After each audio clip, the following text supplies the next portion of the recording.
but it hasn't started yet. There we go. And then we have to wait for this screen. And then that goes. And then we just do this. There we go. All right. And then we got to pop that out.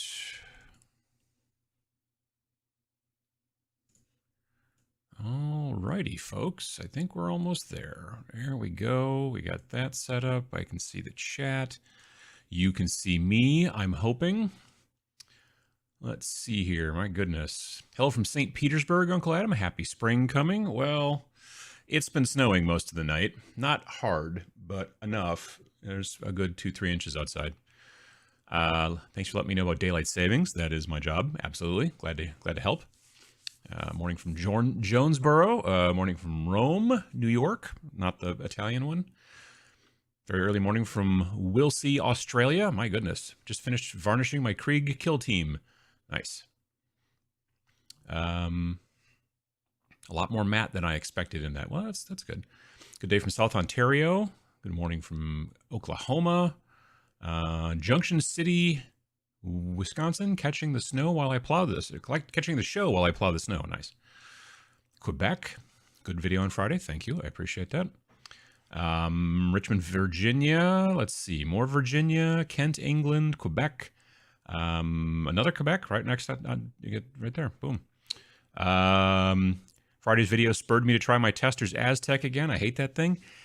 I don't know that I've ever used a Tester's Aztec. I've seen them in a store. I don't remember where I was, but there was definitely a store where I saw one time. Good morning from a snowy Columbus, Ohio, going through miniature painting withdrawal as my painting room has been dismantled for upcoming move to new digs. The pain of it all. That's a thing for sure. Morning from Denver. Finally found some nerds to play Underworlds with. Nice.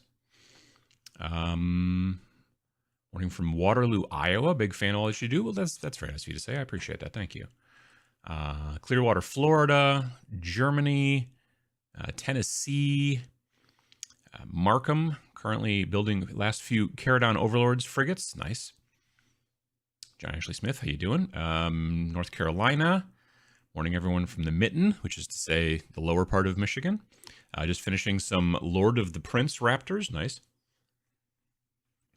Morning from Washington, D.C. Painting a Dreadnought this morning. So many spots my primer didn't reach. Yeah, it's another reason why I like using Airbrush, because it's with rattlecan, I always seem to miss spots, like specifically because you're mostly spraying down, unless you're like pushing them onto their back and then trying to spray up and then pushing them. But that takes twice as long, it seems.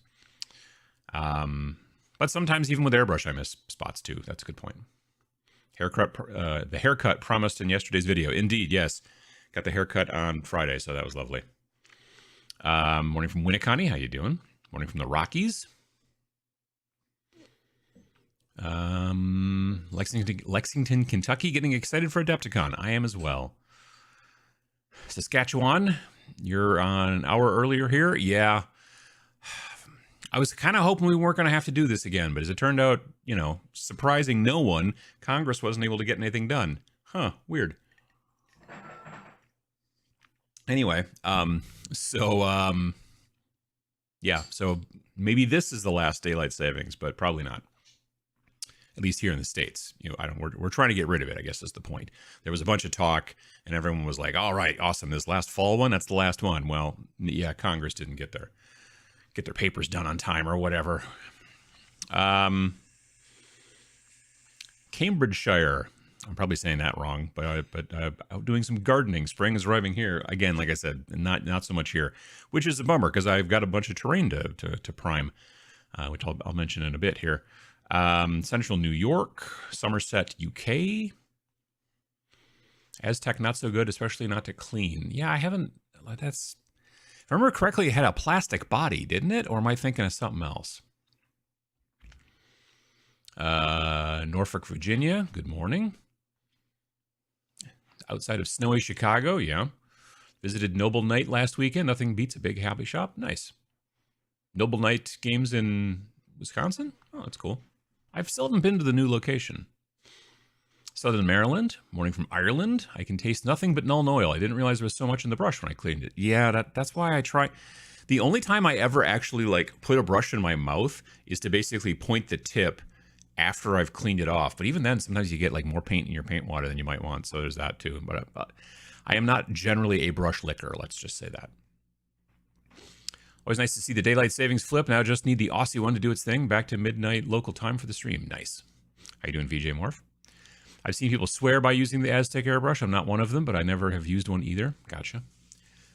I miss spots even with brush priming. Sure, I can understand that. I usually spray things lying on the side and then turn them over when it is dry. Yeah. Morning from Ottawa. Used to play Silent Death and Red Shirts events back in the 90s. Well, how you doing, Brian? Yeah, I remember. I was just talking about going to where was that? I think it was on Twitch when I stream on Twitch. I was talking about the Silent Death, or yeah, the Snarling Badger ship, the capital ship from that game. Peter still runs the Silent Death Fly Till You Die demos at my little tiny convention that I do here in town, which is coming up in June. It's called Tabletop Minions Expo. It's June 3rd and 4th. Oshkosh, Wisconsin. And Chirolo was in town this weekend. He's staying at Sam's. They're getting a lot of prep and paint ready and trying to make that last bit towards the Golden Demon at Adepticon. And for those of you who are interested in coming to Tabletop Minions Expo, Vince, Sam, and I believe also, unless something weird happens, Ninjon, John Ninus, will be teaching classes. And there will be... I'm trying to figure out how to make the ticketing happen so that there's enough seats and people can whatever and all that jazz. Like the other events, you just sort of show up and play the games and have a good time. But those, because there will be a limited number of seats for each, we have to figure out how to get that nailed down. So yeah, absolutely. Just use a paint stirrer and poster tack and you can flip your minis while painting. Oh, those wooden things? Yeah, I have used those. Not so much. I usually use them more for... painting, like assembly line painting. Sounds like my neighbor is having a great 1 a.m. dance party. Oh, that's no fun. I'm sporting a week-old haircut myself after going 22 months without one, so I don't feel like yours was overdue. It felt overdue for me, yeah. Greetings from a gloomy St. Louis. Saskatchewan is the land outside of time. We don't find savings here. Interesting. Illinois. It's too early for this today. I haven't even had coffee yet. I've had some coffee. I went from an Iowata HPSB that was a dream to use to a Tester's Aztec. It's like going from Mercedes or BMW to a 91 Hyundai Pony or a Saturn. Gotcha. Good afternoon from the Isle of Wight. Morning from snowy and cold Ohio. Shout out to Gnome Games in Appleton. Took a trip to Appleton yesterday, and they were completely stocked on Warhammer. Picked up a few of the Soul Shackle. Picked up the new Soul Shackle Kill Team box. See, I always do say, like, sure, the GW website might sell out of something like that very frequently during the actual pre-order phase, but sometimes you'll find that stuff still at local stores. So I always tell you to check your local stores.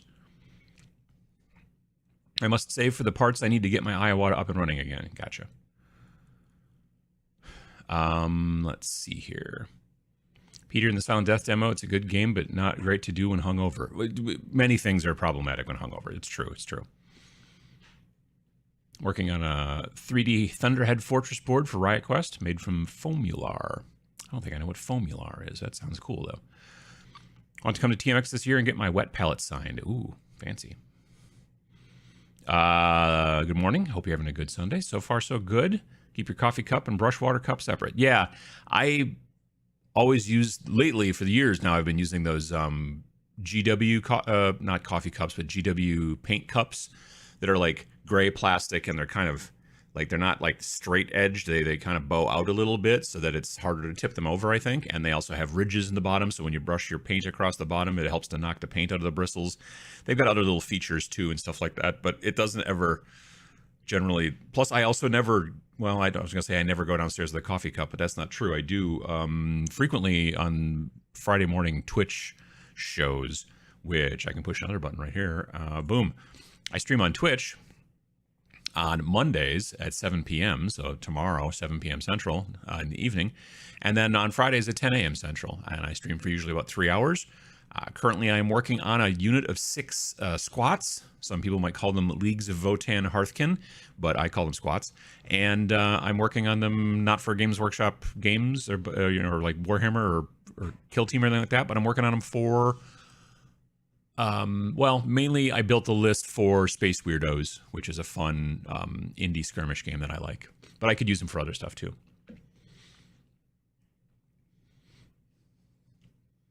Let's see. I've constructed part holders for painting out of old paintbrush handles and applicators. Nice. Just got my hair cut in time for Adepticon. I think that's the way. You know what I mean? I like my Harder Steenbeck Ultra, but I'd love to have an Infinity. Yeah. Good morning from Silver Lake, Wisconsin. Been working on bases, trying to install kit pieces like helmets and skulls.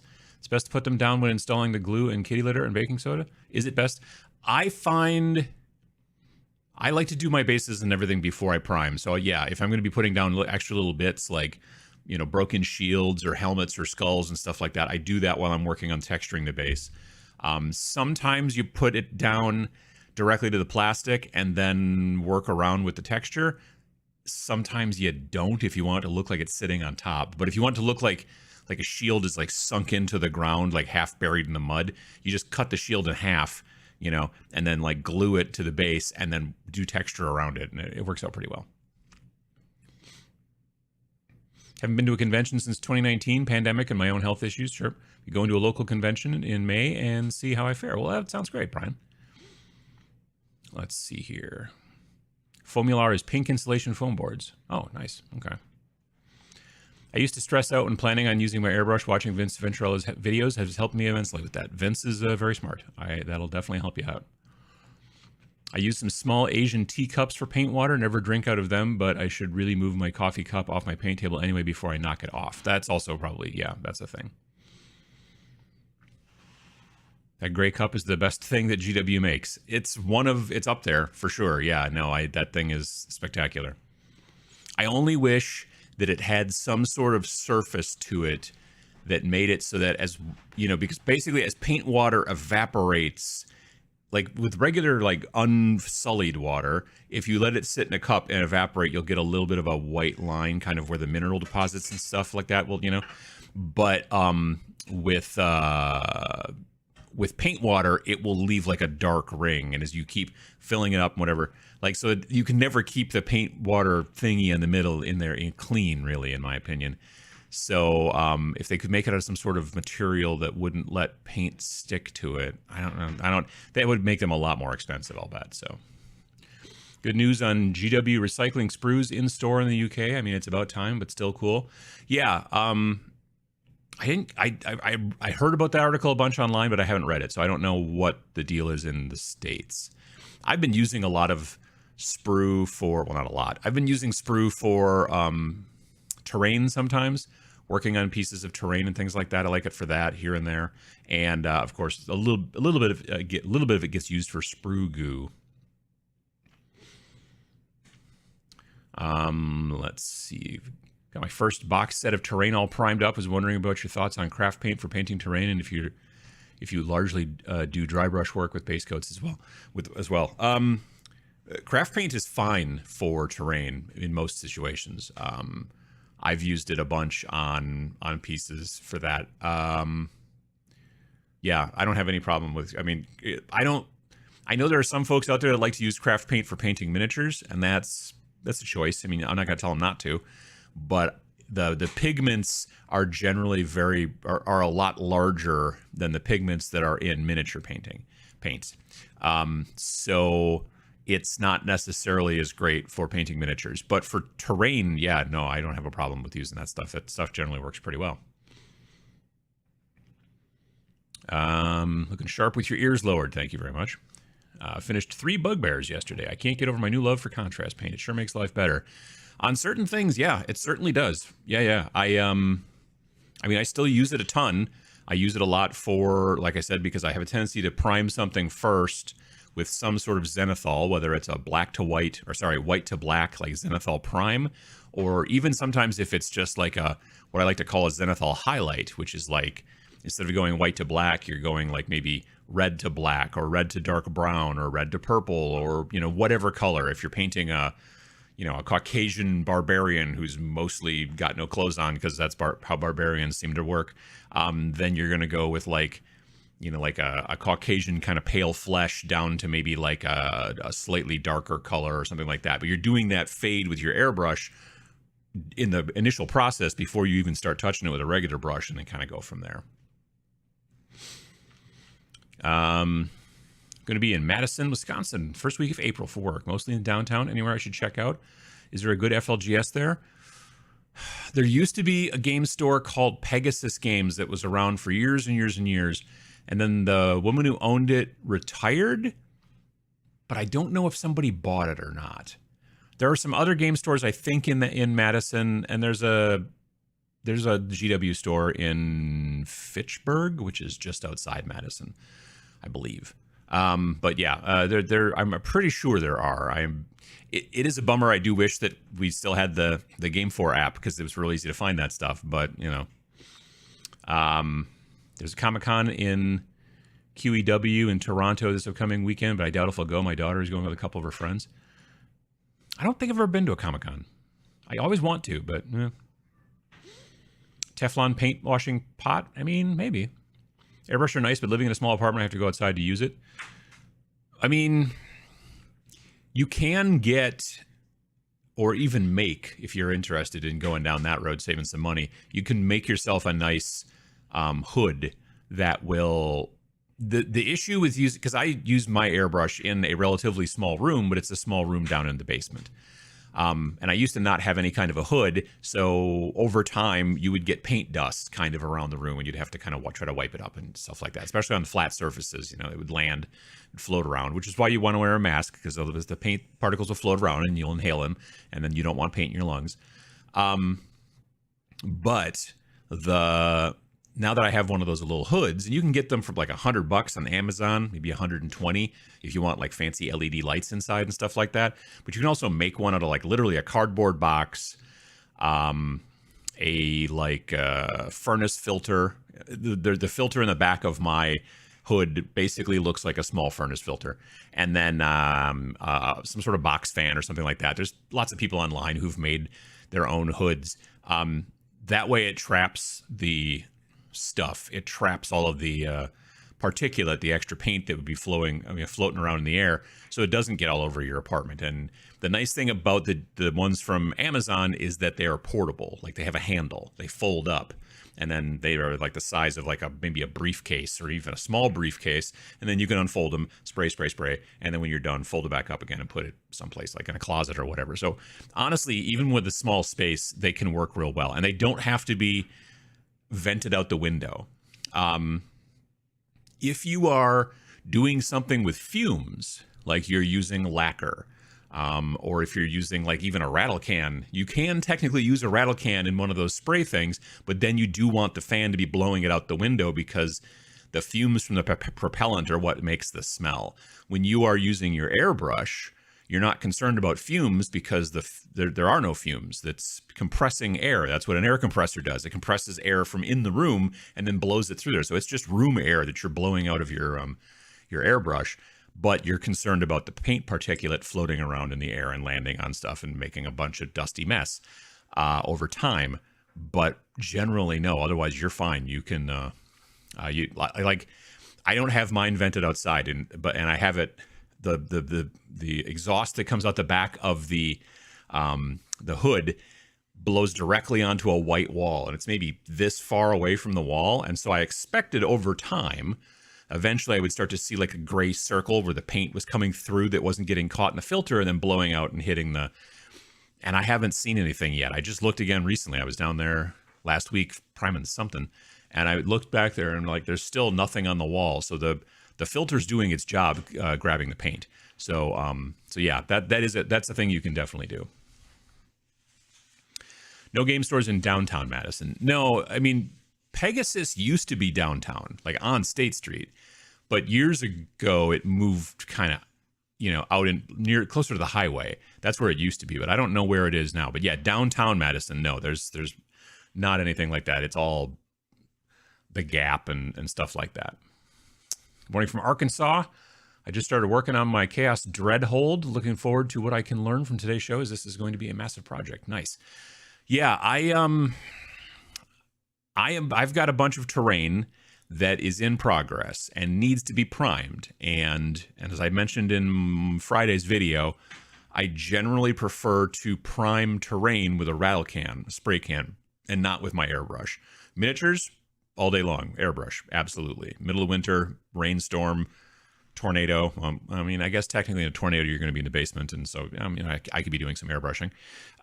But with terrain, rattlecan primer sticks, specifically a plastic, way better than airbrush primer does. And airbrush primer sticks pretty well, don't get me wrong, but you're a lot more delicate with your miniatures generally than you are with your terrain, for the most part. So I always feel like having a good layer of some sort of rattlecan primer on the terrain makes a lot more sense than trying to do it with airbrush. Plus, bigger spray area on a bigger thing takes less time, all that kind of stuff. Big spray area with a rattle can on a single miniature, you've got a lot of wasted paint and all that kind of stuff. So the downside is that generally, like the primer I'm going to be using, I've got a couple of MDF pieces that need to get primed, a plastic piece that needs to get primed, a couple of scratch built pieces that need to get primed, which are a mixture of like some resin and some MDF and some other junk and all kinds of things. I got a bunch of stuff that's all terrain that needs to get primed, but the primer I want to use is like, yeah, don't use this below 50 degrees. So, today it's going to hit 34, which is not terrible, but it's also, like I said, snowing. So, and people will tell you, you can prime at any temperature you want. You can prime at -13 or whatever. That's fine. You can. That's true. Especially if you warm the can up ahead of time. Do not put it in the microwave. Get a bowl of water with hot water in it, set that in there. That's fine. The problem is that after you've primed outside in the very, very cold weather or whatever, you then need to bring it in the house to let it dry and cure. And that's when you stink up your house with the outgassing from the propellant coming out of the paint. So it's not so much that I need to be able to spray in 50-degree weather. I need to be able to keep it outside in the garage to outgas in 50-degree or higher weather. And again, this is Fahrenheit. So yeah, that's the trick. I feel Gundam kits are good value in comparison to some company I will not name. I bought a Gundam kit years ago, back pre-pandemic. I was in a Hobby Town USA store, and it's one a couple towns over, and they're real into Gundam. And I was like, man, there's a lot of Gundam at this place. That's really cool. And I saw this kit, and I was like, oh, this is pretty cool. And I was looking at the back and all the different pieces and all that kind of stuff. And I'm like, I bet this is probably $60, 60 or 70 probably. And it was $14. And I was like, why is this so much cheaper than stuff that's the same kind of roughly from GW? And I'm sure there are a lot of reasons. I would love to make a video about that, except I don't know enough about it. I'm assuming there are far more Gundam produced than there are GW models in specific kits, that kind of stuff. So I'm sure that it's an economy of scale thing and stuff like that. And there's probably some other reasons. To be fair, a lot of those Gundam have very smooth panels, whereas GW doesn't believe in smoothness. Like they're putting detail on top of detail on top of detail on top of skulls. So there's that. But yeah. What happened to the Game 4 app? We basically decided back in summer 2022 that we just didn't have the time and probably, we didn't have the time and we didn't think we'd be able to make enough money to make it worthwhile, which also has to do with time, to start it back up again. It was going to need basically a complete overhaul. And so, yeah, it just didn't, it wasn't a thing that was going to work out. I had a kind of an idea to make kind of a simplified version that was going to be dependent upon some other outside factors, and then those outside factors exploded, and so that's not, yeah. So, I don't know. But yeah, it is kind of a bummer. Box fan in a window for an apartment? Sure, sure. Pegasus Games was bought by somebody and it won their days. I'm not sure what that means. Hey, Jesse. Yeah, I thought that Pegasus Games got bought by somebody, but I didn't know what happened after that. My hood is a clear Sterilite container with a bathroom exhaust fan attached to it. Yeah, like one of those like a plastic tub kind of thing. I can see that. Enamel paint, yeah. Enamel paints also you want to get vented because they're going to have a bit of an off-gassing fumes. Like that's one of the big benefits to acrylic is they basically don't have any kind of fumes. I'm over this winter, says Bubba. Same here. Same as most of Wisconsin. Like we had a really mild like November, December, and January, and then February we got snow a couple of times, and we were like, okay, well it's not too bad of a winter. And now March, it's been more than we expect, and yeah. No, the skulls are on all of the detail. Can't obscure the skulls. True, true. Miniature hobby is pretty dangerous thing for sensitive people. Cyanoacrylate and canned primer can cause bad allergic reaction, body temperature rise, sneezing, cough. Yeah, absolutely. I'm very, I don't know. I'm very, I don't want to say resistant. That's not sensitive to smells, I guess, maybe. I don't know. I think my nose is good. Like, I mean, well, it's okay. But I mean, like, you know, my sense of smell is maybe heightened in some fashion. At least I feel like there's a lot of times I can be like, you guys smell that? And they're like, no, but it's there. Anyway, because of that, yeah, I've never wanted to bring in like stuff I rattle can, bring it into the house too soon. So it's always kind of outgassing. I don't seem to be affected by CA glue, but I know that people can be for sure. Let's see. Weird ribbons coming off of everything, so you just got somehow to break. I don't know what that was related to. Sorry. Shame on me for running late. Well, I mean, again, we started technically a touch early because of the daylight savings. So there's that. Had an incident in high school art class with spray paint. Some guys primed boards outside in the middle of winter and then brought them into the class to dry. Whole class got high off the fumes. Yeah, that is the issue. Like if you leave, like if you spray something, let's say it's real cold and you spray out there and then you leave whatever that thing is outside to dry in the really cold. First of all, paint takes a lot longer to dry when it's cold than when it is warm. So that's problem number one. Problem number two is very frequently part of what happens when that is going on, specifically with spray paint, is you get something called orange peeling, which is basically, if you ever looked at the surface of an unpeeled orange, it's got those kind of like, they're not bumps, they're like divots. They like, you know, but not like a golf ball, but you know what I mean? You know, uneven, weird little divots. And you will get that kind of look very frequently, unless you're putting on incredibly light, you know, layers of spray paint over the model, which you should, but like you would literally have to go outside, just barely dust a model, and it's like, again, -10 degrees Fahrenheit or something like that, and then let it sit like in the garage so it doesn't get snowed on or whatever, and then come out and do it again in another half hour. And so it would take a lot longer as well. Whereas with like on a normal day with rattlecan, you can go outside, spray a layer that's not too thin, but thin, and then give it 5-10 minutes, do it again, and then let it sit outside and outgas and everything will be fine. But the cold, again, doesn't crazy affect the actual spray, but it affects the drying time and the surface. So that's always why I kind of stay away that.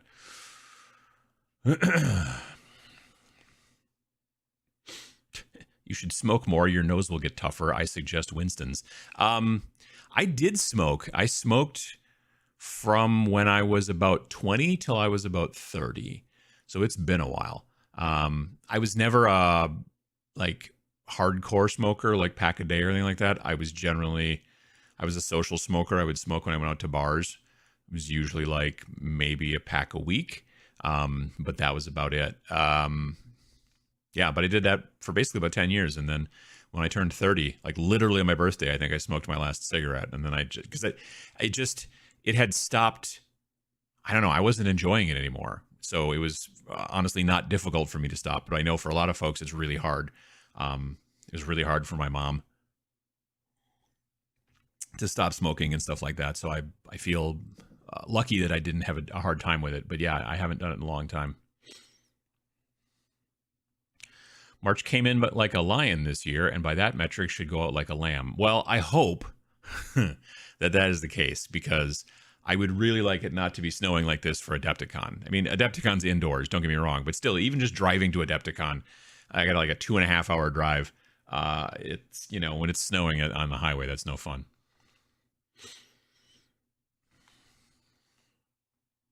I don't recommend this, but if you're really desperate to get something primed and it's cold out, you can use a spare room of the house with a window open and a fan, but you must have a ventilator mask. Sure. I suppose that's true. I don't think we have a spare room necessarily here. Speaking of reactions, I had been doing a lot of hobbying, evidently allergic to either latex gloves or the released dust on them. Oh, yeah, that powdery stuff. Right. Rash turned into runaway cracked skin. Not so much hobby now. Well, that's no fun. Are latex gloves and nitrile gloves? Nitrile is a different material, according to my wife. I've been using the nitrile stuff for my like airbrushing and whatnot.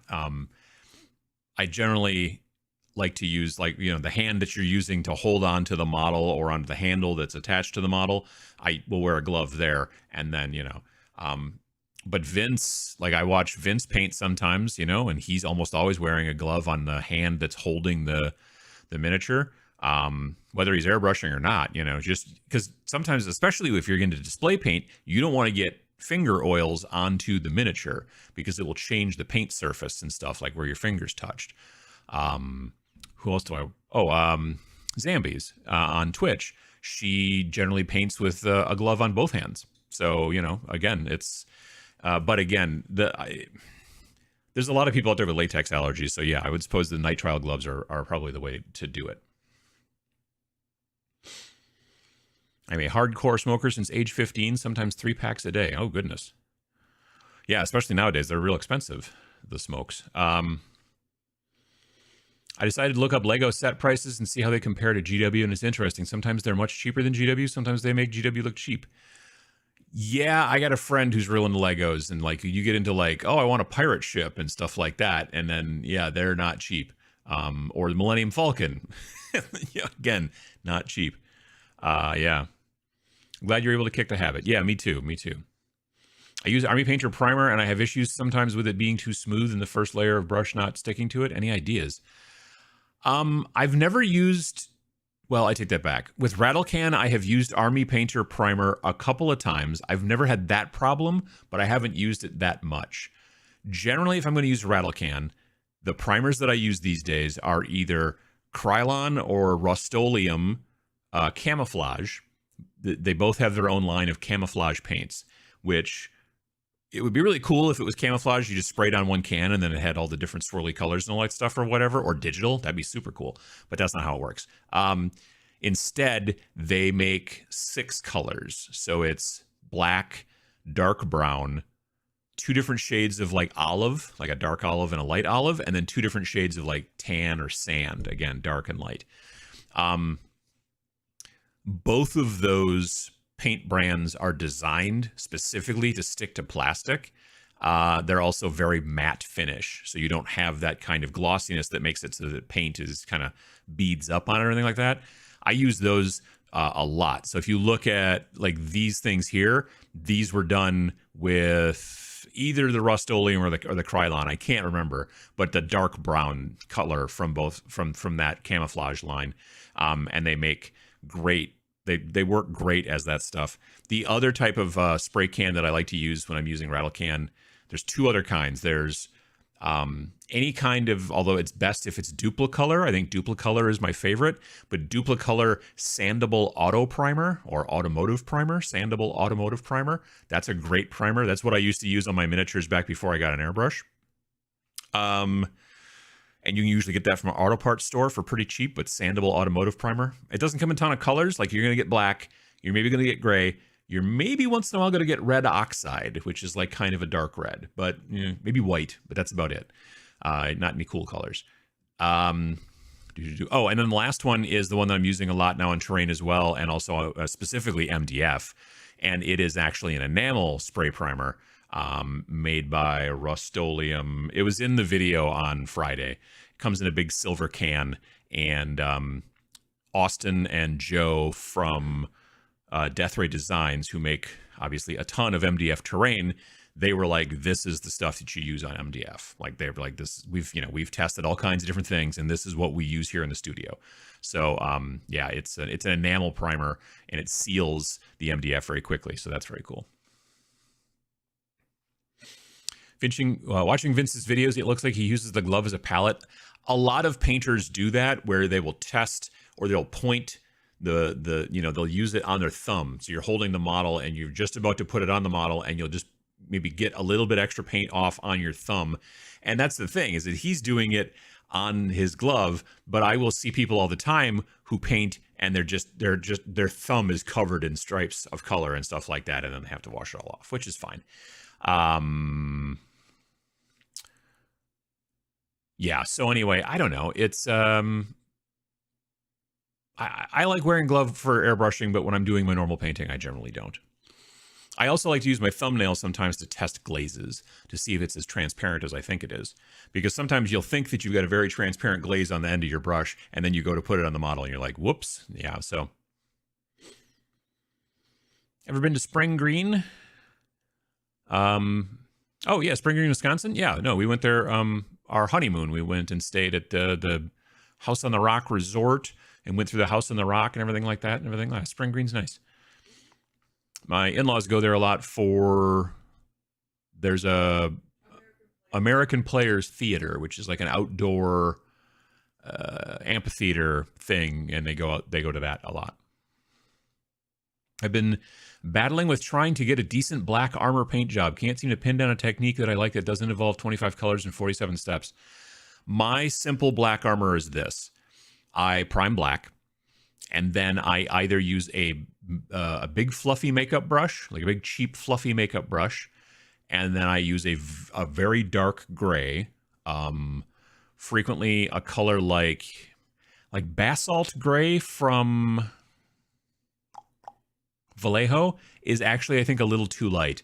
I generally will use a color called black gray or gray black. I forget. It's a Vallejo color. It's either black gray or gray black. And I will use that and dry brush over the model. Or I will use again, black primer, and then use my airbrush to use a color which is, it's from the new line of airbrush paints from the Army Painter. They make these great airbrush paints that come in triads, where there'll be 3 colors. And they have like black is the base color, and then there's another color up, it's a little bit lighter, and another color up that heads into gray. And I use that mid color that's just above black, and I will prime that, like, again, a zenithal from above. So now you still have complete black, like in the armpits and under the chin and under the gun where all the shadows and stuff would be, but your highlight goes a little bit lighter. And then once I've done that, whether I use the dry brush or the airbrush, I then have a tendency to either throw a black wash over it after it's all dried, or a brown wash if I want the black to be a little bit warmer. Kind of depends on which way you want to go. Test it, like, mess around a little bit. It's always good to have some extra, I don't know, extra Space Marines that you bought off of eBay that you can just prime and mess with and test things on. Or any other kind of model. You can use all kinds of stuff, but there's always someone on eBay who's trying to get rid of some Space Marines, especially the older ones. Primaris maybe not as much, but the older ones. So I always have I've got a small box of Space Marines that I'm just like, these are never going to do anything except just be test models, and I just reprime them and then test them and reprime and do stuff like that. But yeah, something like that. It's usually, for me, I don't like to go through and do the edge highlight thing too much on black, because it can look a little cartoony, especially when you go real overboard. Some spots, yeah, I'll do a little bit of edge highlighting with, again, that same real dark gray over black. But for the most part, if you use if you use a makeup brush, you're going to get kind of an edge highlight anyway, but it'll be hopefully a little bit more subtle. So Lego also makes good frames for pouring, casting silicone rubber for making molds. Yeah, most people I know who make their own rubber molds, they build the little box out of Legos. And yeah, makes sense. Rattlecan, especially for terrain. Walmart, flat black, super cheap, reliable, looks just fine. Never had problems painting over it. For terrain, I could see that too, sure. The reason that I like to use the Krylon stuff or the Rust-Oleum stuff is because then I can get it in colors. So if I'm looking for something that I don't, like I didn't want these to be black. I wanted the base color to be brown because I knew I was going to spray gray over the outside. And then you'd get a little bit of that brown in the shadows heading towards gray, which then makes it look dirtier and a little bit warmer. You know what I mean? So that kind of thought process for undercoating. Generally for terrain, I don't use the tan colors or the green colors. Well, I take that back. I have used the tan colors for terrain when I'm doing like Tatooine, like Star Wars terrain. It's a perfect primer for that. But for the most part, yeah, I generally, for terrain specifically, I mean, you're going to use black or that dark brown color. The moment heard you talking about priming, I remembered that I forgot some ruins of Spellcrow miniatures for several weeks in my separate basement room to fog them, and now it's gone, or now it's done. Oh, okay. I thought you said it was now it's gone. I swear I had a mouse steal a miniature once. We had some mice in the basement for a while, some time back, and I had these 12. I think they're called. No, they weren't called Deepkin. I forget what they were called, but they were for a game called Wrath of Kings. There was a very kind of fish-like faction in that game called House Hadros, and they were these kind of skinny sort of fishman kind of looking guys, fishman adjacent, I don't know. And I was going to paint their bases separately, so I had them on corks, and there were a dozen of them, and then all of a sudden one day there were only 11. And I was like, well, what did I, and I figured I must have set it somewhere or whatever. But then as I was preparing, and I didn't think about it for a long time, and I haven't played the game in forever and all that kind of stuff. And then this summer, when I was prepping the other end of the airbrush room for my 3D printer and all that kind of stuff, I moved this thing out of the way, and I found that one of those little fish guys underneath this piece of furniture, and his cork was mostly gone. And I think that there was a mouse that was eating his cork. So he found it, knocked it off of the shelf, dragged it underneath this table, and ate most of that. I guess it was like a champagne cork, Prosecco. I don't know. I bought a bunch of corks on eBay and was using them for that. That black armor process is a video if you're ever short an idea. Yeah, no, you're not wrong. But there's a lot of people that do that kind of stuff. But yeah, it's not a bad idea. Would dry brushing dark Reaper bluish gray over black, would that make a good black armor? I mean, I don't know. I haven't tried Dark Reaper. Is that a paint from Reaper, or is that just the name of the paint, Dark Reaper? I don't know what. Bluish gray, though, if you did do a bluish gray, it would definitely give you a cooler black as opposed to a warmer black, is what it would end up making it look like to your eye. You could then maybe even counteract it by then throwing a brown wash over it, or you could just stick with it being a cool black and then throw like a Nuln Oil over it. But I find that basically like doing, starting black, then using a kind of dark gray, but then still throwing a wash over it, that second wash does really help, I think. So used to play Mordheim back in the day. Any indie games out there that are similar that you can recommend? Frostgrave. Frostgrave is made by a company called, or published by a company called Osprey Games. It's written by Joe McCullough, who's a very nice guy. But yeah, definitely check out Frostgrave. It is basically a spiritual successor, I think, to Mordheim. It's different in that Mordheim, each faction was a completely separate faction. And what I mean by that is if you were Reichlanders or whatever, or if you were possessed, like you had completely different henchmen also, besides the fact that your like leaders were different too. In Frostgrave, the henchmen are all the same. So henchmen are henchmen no matter who they hench for. What changes your faction or whatever is literally just your wizard, excuse me, and apprentice. So that helps with balance, because back in the day when we played Mordheim, there were certain factions that we were just like, yeah, nobody gets to play this faction because it's broken. And and you don't have that issue with Frostgrave, look for Frostgrave 2nd edition. That's the most recent edition.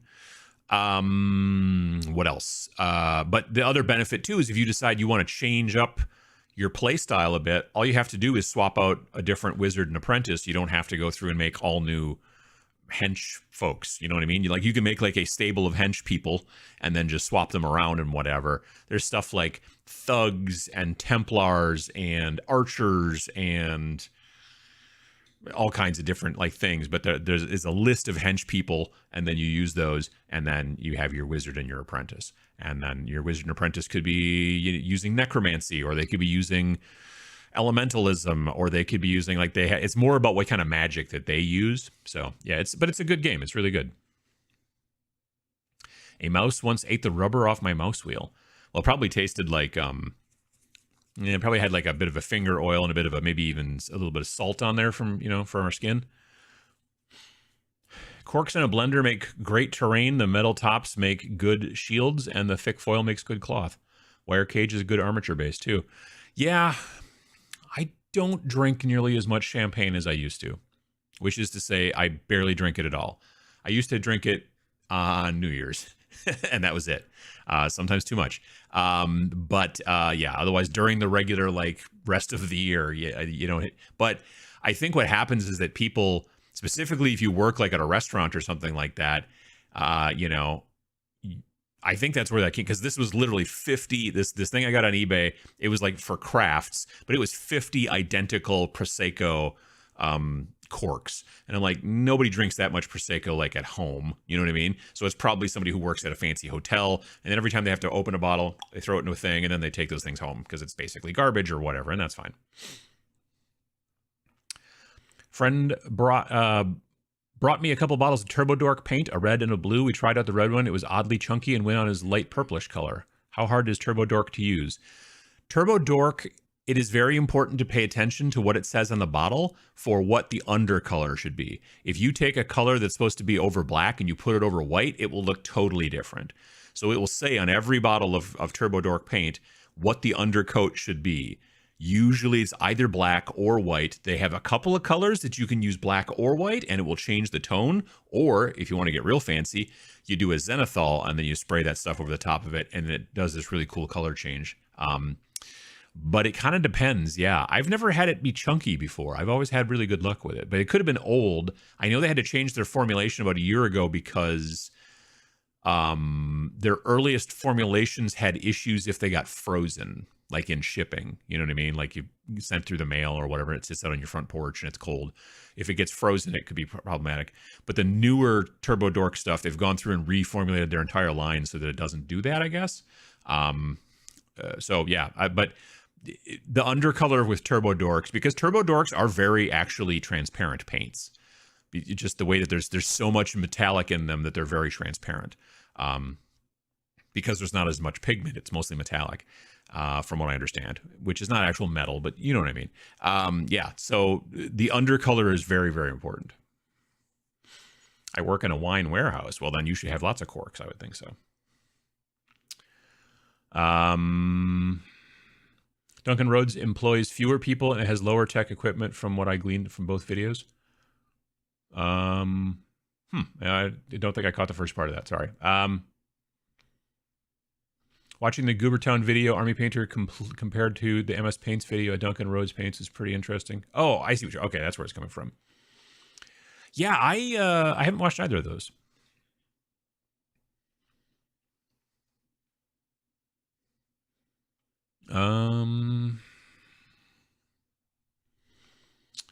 Let's see here. Have you tried In Country by Enemy Spotted? No, I haven't heard of that. Zambies, how you doing? We were just talking about you. Well, I was just talking about you in that we were talking about using...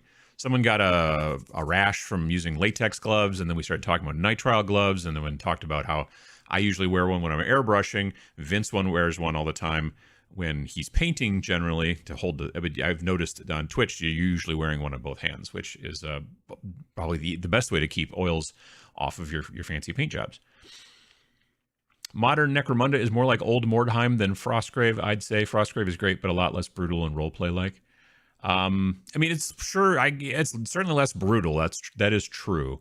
Necromunda, I don't think I can suggest to anybody, frankly. The models are awesome.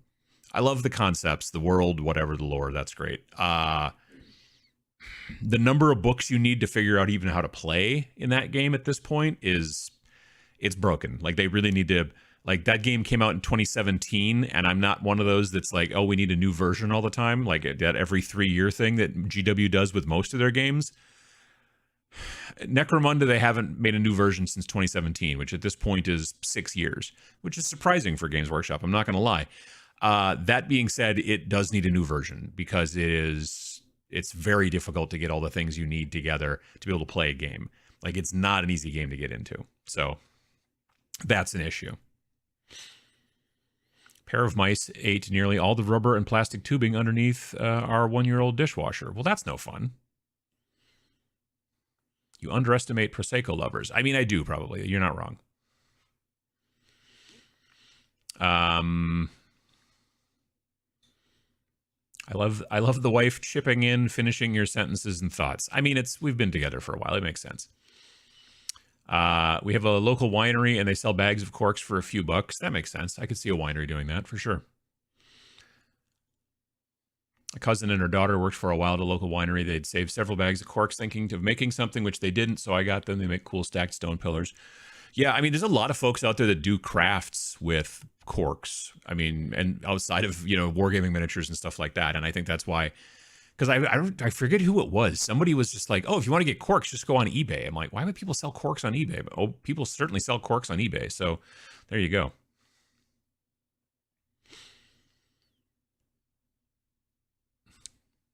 Paint is coming out in chunks. Weird.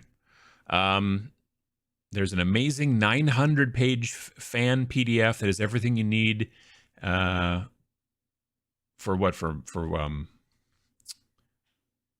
Necromunda.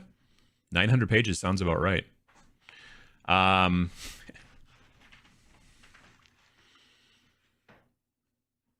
And paint wasn't doing any color shift at all. Well, they also make just metallic paints, so that could be part of an issue too. They still need to have a specific kind of undercoat, I think. The color shift paints, though, like, they make color shift paints, and they also make metallic paints, which don't technically shift. They're just metallic. So also check on the bottle for that.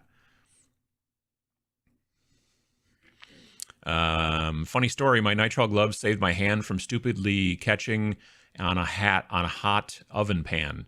Barely got burned. Wow, no kidding. Well, that's good. What's your thoughts on Cyborg? Well, it's a role-playing game. It's the, like, cyberpunk version of Morkborg, I believe, if I'm correct. So I'm not really into role-playing games too much. I own Morkborg because it's super interesting to read. It's really cool, and I like it a lot. But I don't see myself playing it, but it's nice. That being said, I am working on Kill Sample Process, which is the cyberpunk version of Forbidden Psalm, which is a skirmish game based off of Morkborg, compatible with Morkborg. So I am, part of the terrain that I have to get finally primed and painted up once it gets warm enough is some terrain that I want to use for a battle report. I want to start doing a series of, because the game can be played solo, it's a lot easier to do a battle report when I don't have to get anybody else involved and, like, worry about their schedule and getting them in and getting, all that kind of stuff. I can break it up over days of filming if I really want to. Yeah, so I'm going to be doing some solo battle report stuff with Kill Sample Process. It's also on only a 2-foot by 2-foot board, so it's not particularly big, which is great. And but I'm waiting for it to get a little bit nicer so I can prime 3 pieces of terrain that I need to get. The models for all the bad guys are all finished now. I do need to come up with models for the good guys. I thought I had the models, I knew where they were, and I seem to have put them someplace else. So I need to figure out where I put them. But other than that, yeah.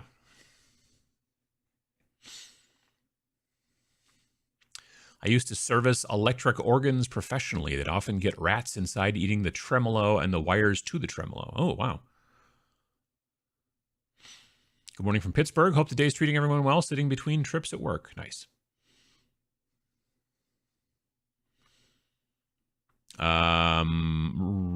rough here. Having rodents around the house could lead to snakes in the house. We never have rodents upstairs, but that's because we have 4 cats, and those rodents would be pretty stupid to come upstairs. Every once in a great while, and it's not been for some time, but there was one time I walked into the kitchen and like I think at least 3, if not all 4 cats were all hunkered down looking underneath the stove. And I'm like, oh, if there's a mouse under there, it would be very stupid to decide to leave. I think it went back down the vent, down into the basement probably. But yeah, I don't think that we've had mice down in the basement too much lately. For a while, I was finding like seeds and things like they would bring in and eat or whatever, but that hasn't happened in a while as I've been cleaning, so that's good. But yeah, we don't get them upstairs, but I do get them in the basement once in a while. It was the color shift red, follow the directions of the black undercoat. Yeah, I would definitely talk to the folks at Turbo Dork. You might have, like I said, you might have gotten either an old bottle or potentially, like I said, it might have froze. Are we looking forward to Battle Systems' new fantasy skirmish game going to Kickstarter this week? Cool. Finally made it to a live stream. Well, it's good to hear, Luke. Painting up some GW Beastmen. Nice. Have you ever used LED project lights in your projects? I haven't. I wish it was easier. Like I just wish that like a light, you could just plug it into like a little battery, but there's always like resistors and all kinds of, and there's soldering and all kinds of, and I know there are some companies out there that make like pre-made kits. I've come across them before. Where was the last time I saw those pre-made kits for lighting up your miniatures or whatever? I want to say I think in Nova Open. Yeah, I think it was Nova Open in DC last year. There was a store there, a retailer that was selling just a whole kinds of stuff, and they brought along tons and tons and tons of stuff from Cromlech and Spellcrow and like a lot of those companies that make bits and stuff like resin bits. But then they also had a whole section, like a big, it's like the little hooks that come out and you have them on that little thing hanging there. They had a whole section of, I forget the name of the company, but it was a lot of like little LEDs and things like that and stuff that you would, I think, just have to plug into like maybe a watch battery. I don't know. Anyway, but yeah, no, I've never tried that.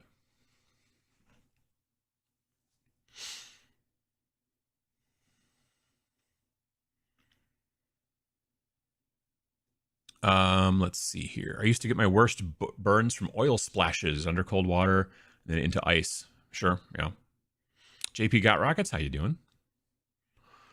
Where's the Fez? I got a haircut. That's where the Fez is. I got a bottle that likely froze and they sent me a new one right away. Turbo Dork has great customer service. Yeah, absolutely.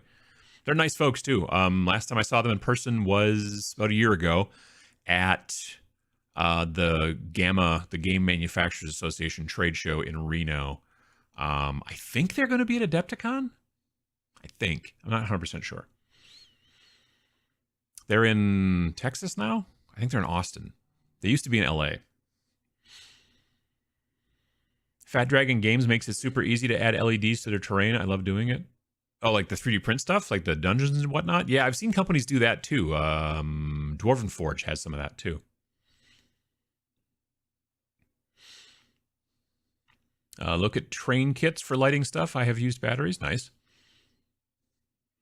Hosted another paint and take this weekend. Had amazing turnout. Well, that's good to hear. Painting up some Gloomhaven minis for a friend of mine. Nice. Amazon balloon LED lights. I don't even know what those are. That's interesting. YouTube channel had a good video on adding LEDs to projects. Yeah, I'm sure there's a lot of places out there that you can find that information, specifically on YouTube for sure. Critical for LED use is knowing the operational voltage and the current the LEDs you're using so you don't overdrive them and burn them out. Yeah, that's where my problem comes from. Hello from Sleepy Molly. How you doing, Molly? Check out Starship Modeler for links to the videos for lighting your spacecraft models. I don't know. I mean, like, I guess you could add a benefit depending on how moody you want your table to look. Yeah, that's something to think about. Two of the terrain pieces that I've built for my upcoming battle report thingies, they're both MDF kits from Warsenal. I think I'm saying that right. It's like Arsenal, but with a W in the front. Is it Warsenal or Warsenal? Anyway, whatever. And they're like kind of cyberpunky. I think they're designed a little bit more for, let's say, Infinity, but they'll work fine for this kind of cyberpunk game as well. I'm going to grunge them up a lot too, but they do have a clear like acrylic-y window area, which I thought about trying to like airbrush the inside of a little bit to give it a bit of a tint, and then even just taking like I was gonna say like taking one of those like LED like candle tea lights and just setting it inside there, and then just having that kind of, but then it'll look like just this weird flickery. I don't know if that'll look right or not. So I don't know. I'll think about it though. It would be nice for the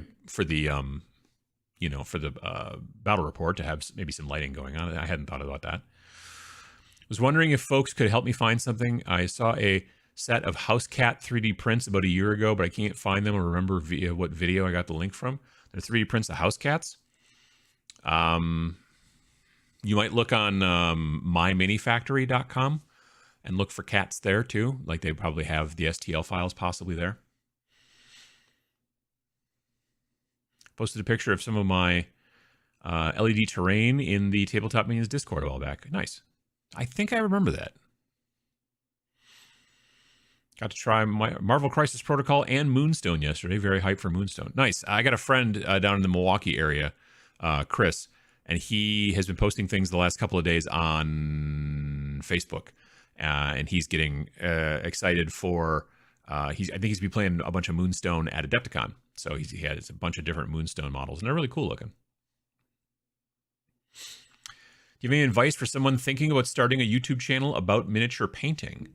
I do have advice. I would tell you to start out, unless you already have like a camera and all that kind of stuff, I would honestly tell you to try to probably just start out with your phone. You know, you could for relatively inexpensive, you could get a little, one of those little things that holds onto your phone, you know, so that you can attach it to like a little tripod or something that has a tripod screw on the top.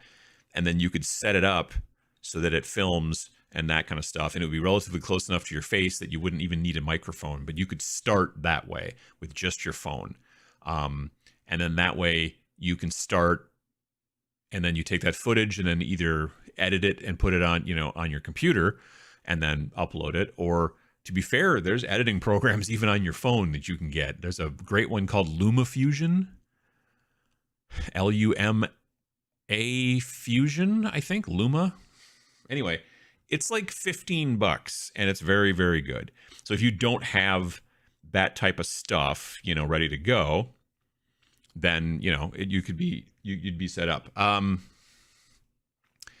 The reason I tell you to do that is because I talk to a lot of people who are like, I'm going to start a YouTube channel as soon as I save up this money for this camera and this money for this thing and this money for that microphone and this money for these lights. And the issue is you'll potentially do all that and then find out you don't enjoy it. So, you know what I mean? Like it's one of those things you might need to start out and try doing it with like just your phone or camera stuff you already have, if you do have some, and then kind of go from there and see.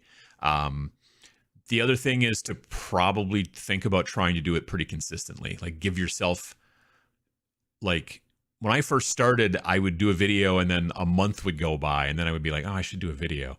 And then I'd be like, eh. And then sometimes I'd do 2 videos in maybe a week apart or 2 weeks apart. And then again, another month and a half would go by. Finding a schedule that will work within your lifestyle, whatever it might be. Maybe it's every 2 weeks you put out a video. Getting that kind of expectation over time. And it will also take a long time. It takes a lot longer, I think, these days to some degree to do it than it used to, just because there's so many channels out there. So it takes a while to build an audience, but doing it consistently is a good way to help build an audience. Hello from Houston. How you doing? I have a ton of old corn and guard. What do I do with them now? Play other games. There's a lot of awesome games out there.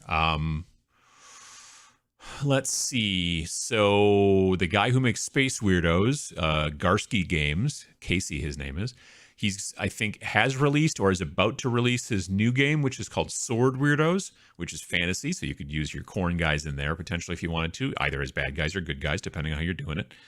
or, you know, if you're playing Sword Weirdos and Space Weirdos, both are more of a versus style game. So you build your force and you play against somebody else. It's not like a solo style game. And then like Guard, if you're talking about Imperial Guard, like you could use those in Space Weirdos. You could use them in Planet 28. You could use them in tons of different types of games. How are you getting on with the Last War? I've got some terrain I've got to paint, which is unfortunately part of the waiting till it gets nice out. I have the board. The board I don't. Well, yeah, the board I still need to throw primer on. It is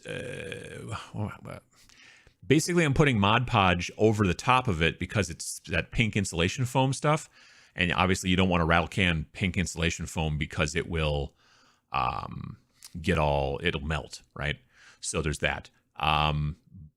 The propellant will melt the foam, but if you cover it with Mod Podge first, that'll seal it, and then you won't have that problem. But you're still going to want to prime over the top of it. Although it depends, I guess. Like if you put black paint into the Mod Podge, it usually works pretty well. But I still generally would like to go through and do a little bit of priming, but it depends. It was Gaslands and barbecued burgers last night. Can't honestly say who won. The usual chain reaction explosion took out every remaining racer around midnight. That'll happen. Yeah, definitely. Spring forward with coffee, indeed. 70s last week and snow today. Yeah, we haven't had 70s, but we've still got snow. It just keeps snowing. Got to get down a good cadence. Yeah, it is definitely like I will see people who will start a channel and they'll be like, we're making 3 videos a week. And I'm like, that's real hard to keep up. Real hard. So yeah, heck, 1 video a week is hard to keep up. So look at trying to figure that out. But it's a big, I think there's a lot to be said by figuring out whether you like it or not. Because you may think that you like it and then find out, oh, I hate it. Or I like everything about it except for the editing, or everything about it, but I don't like doing the talking or whatever. And there's ways you can get around some of those things, but it definitely takes some time.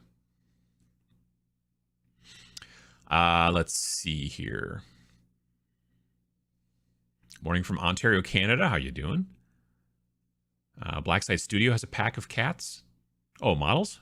Yeah, that probably sounds right. My brother-in-law presented us all with custom dice rolling boxes a couple of weeks ago, and we've been applying printed images and logos all over them with the Mod Podge technique. Oh yeah, sure. Yeah, I mean, that's what I think what that stuff was originally designed for, was for taking like, I remember when I was a kid, my mom would like get like a piece of wood, I don't know, and then like have some sort of picture that she would cut out and then she would Mod Podge over it. That was like the craft of the like late 70s. But now it's, you know, at least those of us in this hobby, it is like the base that you put over like any kind of styrofoam or any kind of foam like that, so that you can then like rattle can over the top of it or just do other stuff to it, you know. Geek Gaming had a video about Argatoria 11mm fantasy army gaming. Any thoughts on that? I don't even know what that is. 11mm fantasy army gaming system. Never heard of it. No, sorry. If you're using corn models drenched in blood and skulls, you'll be hard pressed to call them the good guys. Well, I mean, it's all this situation of, you know, which way you look at it. If I wanted to mix Crisis Protocol minis with Anvil Industry minis, would the scale be okay with each other? No. Well, not really, no. Anvil Industry stuff is generally closer to 25/28mm. It's like kind of a little bit more normal sized. And, you know, Iron Man, for example, would be like normal, like Anvil Industry guys would come up to his like chest, I think. Because those, yeah. Marvel Crisis Protocol is like 40mm. So it's a considerable, like, you know, I've talked in the past about how, like, if it's off a little bit, you're just like, well, some people are just tall, you know? But I think, like, non-heroic 25/28 in comparison to 40, which is specifically heroic, obviously, yeah, not so much. But it's up to you, you know what I mean?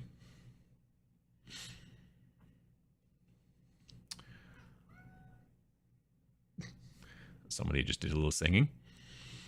Hey, Uncle Adam, thanks for the stream. Well, you're welcome. It's amazing how much painting I get done listening. Have you seen Miniac's video talking about Age of Sigmar? I guess a boarding actions for Age of Sigmar could solve issues. I haven't. I've seen like the thumbnail. I haven't seen the video. There was some conversation at dinner on Friday because I had dinner with Vince and Sam because, like I said, Vince is visiting, and we talked a little bit about. There's been a lot like he made that video about Age of Sigmar. And he was like basically asking, is it a trash game or whatever? And he went through and made a bunch of points, I guess. And then a bunch of people responded to that, and other people responded to that. And it's been like, it's one of those things that if you give an opinion that other people don't like online, you'll hear about it. So it's one of those things for sure. But I haven't had the chance to sit down and watch it. Yeah. Michael Strange, how you doing? Hope you're doing well. Hello from Hamilton, Canada. You are all great company while I paint Blackstone Fortress minis. Nice. They're fun minis. Yeah, so for right now, as far as terrain is concerned, like things that I have like built and ready to go, as soon as it ever just gets slightly warm enough, I have, like I said, those 2 MDF kind of cyberpunk buildings. I have this other kind of ruined building. They call it a ruined house. It's from Warlord Games, so it's designed for like bolt action and stuff like that. But it doesn't look like, if it's a house, it's like a house in a city. Like it didn't come across to me looking like a house. Like they have a ruined hamlet and things like that, which look like a ruined farmhouse, almost slightly Tudor style. And that makes sense. This is a much more of a cinder blocky looking building, to be perfectly honest, but they refer to it as a ruined house or something like that. And it's a plastic kit, and I built it. And it's not particularly big, but it has like a curb that goes around it, but only on 3 sides. Like on one side, it just is flat and there's no curb to that side, which is real weird. And I don't know if they want you to put it together with another building or what, but it's just weird that the base on it is only on 3 sides of the model. So I have been trying to scratch build a base that will then match all the way around so that I can do that. So that's currently where that is, but the rest of the building is built. And what I'm going to do is when I paint it to make it look cyberpunk, it's going to look like an older building that is ruined, and I'm just going to cover it in a lot of graffiti. Basically, you cover anything in graffiti, you can make it look cyberpunk, and ruined. If you want it to look like it's new and cool and whatnot, well, then you're going to have to probably, cover it in ads and probably some graffiti. That'll help. But yeah, so I'm working on those 3 pieces need to get primed. Like I said, that last one needs to get the plastic part finished and then some texturing on the base, but that's basically about it. The other 2 don't have bases. Well, they do have sidewalks kind of, but I don't think they need any texturing. And then I'm going to have some around here. We call them cyclone fences. It's just basically chain link fence. If you think of, that, there's a company called Monster Fight Club that makes a lot of different types of cool terrain, and a lot of their stuff is generally pre-painted. This stuff is not, but it's in silver plastic, so it kind of just looks like a fence, like it's just made out of like a decent enough looking fence. But I want them to look grungy, so I'm going to prime them and then probably, a little rust and then a bunch of dry brush silver because, I've got to go over a little overboard with them. But I bought a bunch of those at Adepticon or Gen Con last year. I don't remember which one, but one of those 2 conventions, I bought a bunch of those cyclone fences, and that'll make a lot of sense for what I'm trying to build for this this board for kill sample process, which is the cyberpunk version of Forbidden Psalm. Gosh, what else? And then I have a couple of buildings that I'm working on, and also a board for The Last War, which is the alternate history World War I version of Forbidden Psalm. I've got some terrain that I got to work on for our next game, for me and Vince, our next game, which we haven't told anybody what it is yet, but we're heading in that direction. So I got to work on some of that stuff. And then, and I have to come up with some sort of street for the kill sample process thing. I do have technically some already painted plastic like street terrain from Secret Weapon Miniatures. They made these things called terrainscapes or Tilescapes or something like that, which were great. I own a small set of the like urban-y street ones, and I also own another set that is more like ruined temple kind of, that I went desert colors with on, which now I kind of regret. I might have to repaint them. I just primed them. I never got past that, but we'll see. I don't know. Either way, but they're nice modular plastic terrains tiles, and I think they're like a foot by a foot, so they would work great for this as well. Just the urban one. So yeah, I'm not sure yet. I've got to figure that out. But then I also have some other terrain from Archon Studios, which is already primed. It's the stuff that's in this title card. Like, this stuff is already way past where I am here. Like, this is when I primed this stuff back at the end of fall outside. But now the outsides are all painted gray, and like, you know, and now I got to start painting the insides, and I've already put graffiti on some pieces and stuff like that and whatnot. So I actually showed a little bit off of that stuff in Friday's video. In Friday's video, there was a shot of inside of my airbrush booth thingy, and I had 2 of those pieces of terrain on there that I had kind of worked on after, like again, like I said, rattlecan primed them, but then all the rest of the painting so far on them has all been predominantly airbrush. I feel like the cats were in the Goobertown video. I mean, there's always cats in exactly, Terrence. There's always cats in Goobertown videos. That's exactly the way it works.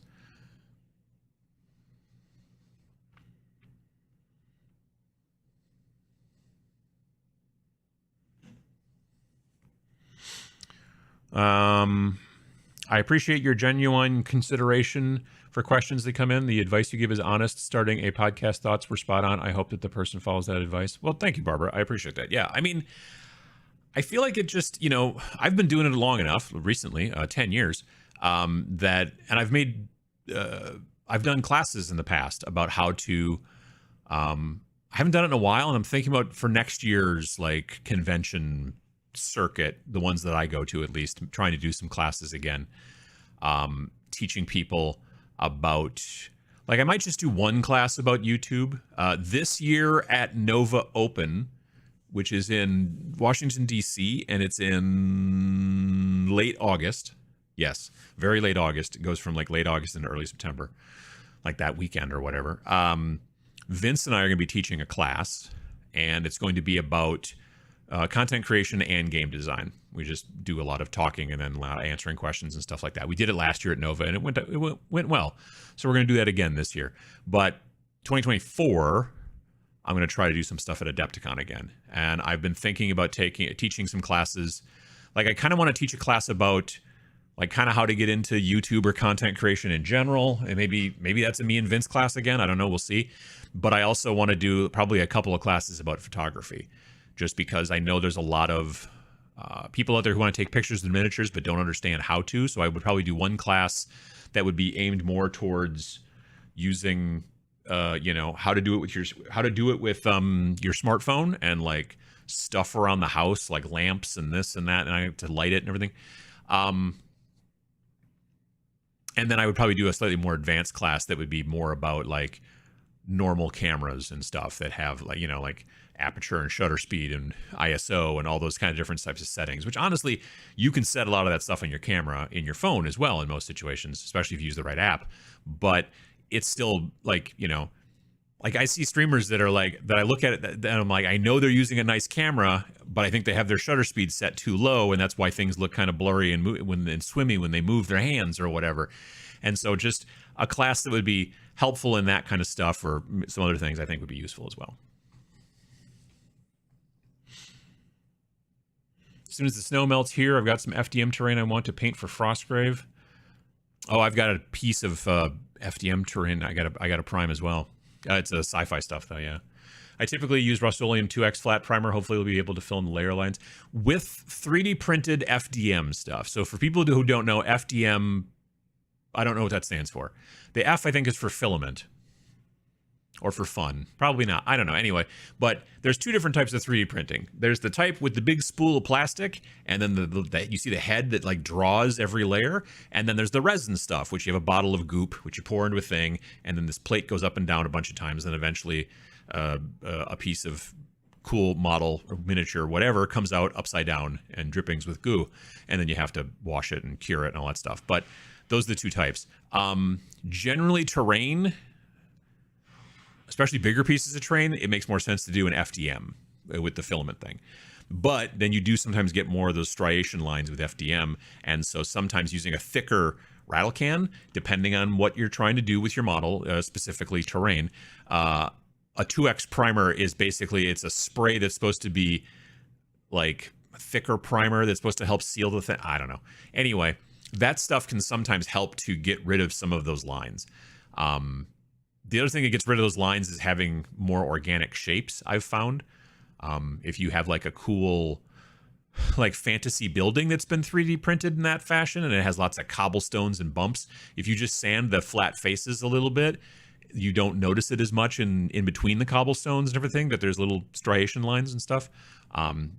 Whereas if it's like sci-fi buildings and it's all a lot of flat surfaces, it's hard to kind of cover all that up without getting real fancy and having to do a bunch of Bondo and blah, blah, blah, blah, all that jazz. So for sci-fi stuff, I generally leave the striations, because then if anyone's like, is that 3D printed? It'll be like, yeah, before the colonists got here, they landed a bunch of robot ships, and the robot ships 3D printed all of the buildings with materials that are like native to the area and stuff like that. And they just look at me with like a look of like, that's not what I meant, but that's the way I like to make the story work. You know what I mean?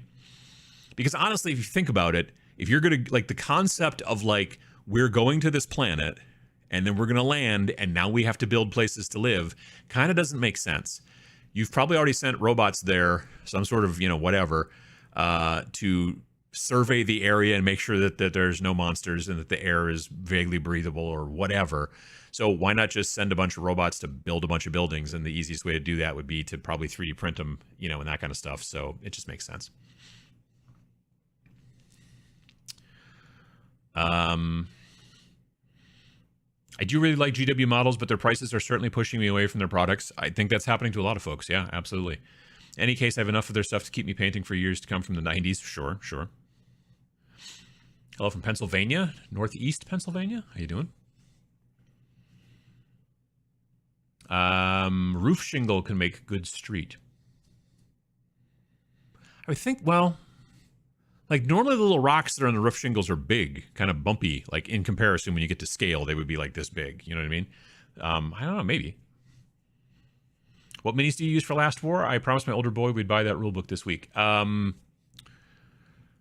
There's a company called War Games Atlantic. It's either War Game or War Games Atlantic, but the Atlantic part's the important part. They have some World War I miniatures, which are basically the base of my miniatures in that situation. I'm using them for, I think there's a French and German box, and I've got both of those. So that's where I'm starting from.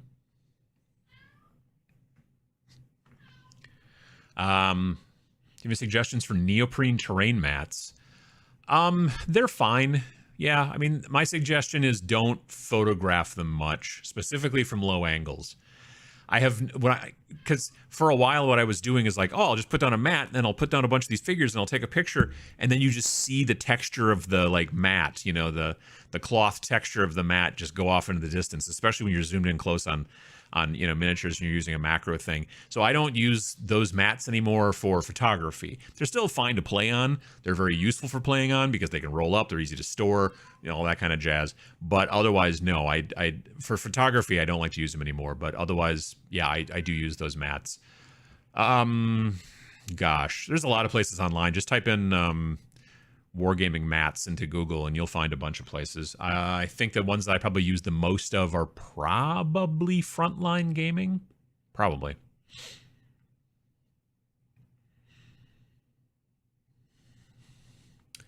I know you're into skirmish more than army, but do you know much about Horus Heresy gameplay-wise? I don't.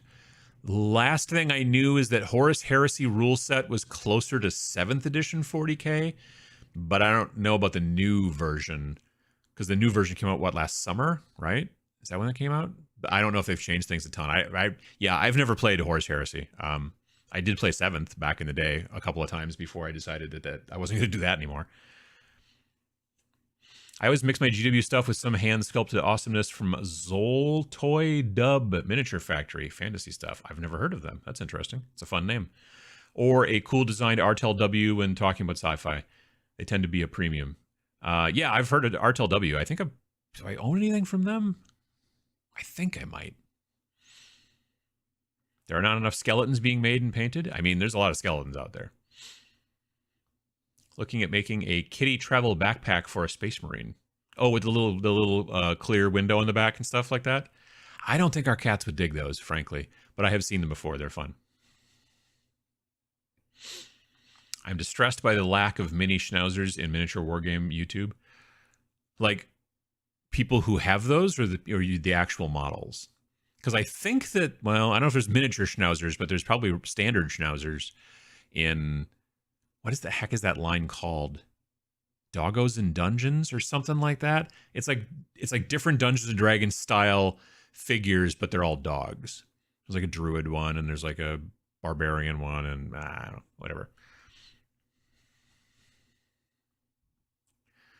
Finally finished a piece of terrain a couple weeks back. One of those tech log kits from Russia from the early aughts that were everywhere for a period. Power plant. Oh yeah, I own a couple of those. I don't ever build them specifically just by themselves. They're always, for me, always add-ons that I'm like, oh, I'm going to put a piece of this into this, or I'm going to put this tank on top of this building and stuff like that. But yeah, I have a couple of those.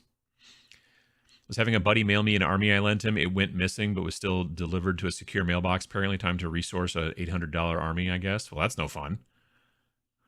Yeah, that's not cool at all. Did you ever make any videos about your game design process? Because it sounds like it's an interesting class. Being from the EU, it's unlikely I'll be able to attend. We haven't really talked. I mean, we've talked a little bit about it. We talked a little bit about it on 2 different episodes of Trapped Under Plastic podcast, which is Miniac and Ninjon's podcast. So back like September-ish of last year. Vince was a guest on the podcast at one point, and then like a couple weeks later or whatever, I was a guest on the podcast. So there's talk about that stuff in there to some degree. And we've had some streams. We did a stream on Vince's channel right after Rain and Hell came out in 2021. So if you go look at like, I think early June of 2021, we did a couple-hour live stream on Vince's channel where we basically just kind of talked about the game and answered questions from chat and stuff like that. So some of that stuff probably got, snuck in there to some degree as well. People do ask me about like, how do I get into, I want to start designing my own game. I want to do all that kind of stuff. What's the first thing I should do? And I always say, build a following. Like you before you start working on your game or figuring out how you're going to get it made or what kind of Kickstarter or any kind of junk like that, step 1 is build a following. Like you need to start publishing something. YouTube videos, podcast, blog, Instagram, Twitter, like anything like that. You need to build people so you have an audience. You need an audience because if you make a game, you come up with an awesome, cool, great idea and you go through all this work and you produce it in some fashion, whether it's print on demand like we do through somebody like Wargame Vault, or whether it is you get books printed and and you've got a garage full of books and now you're going to do you're going to try to do like all that stuff, Kickstarters, all of it. You need an audience.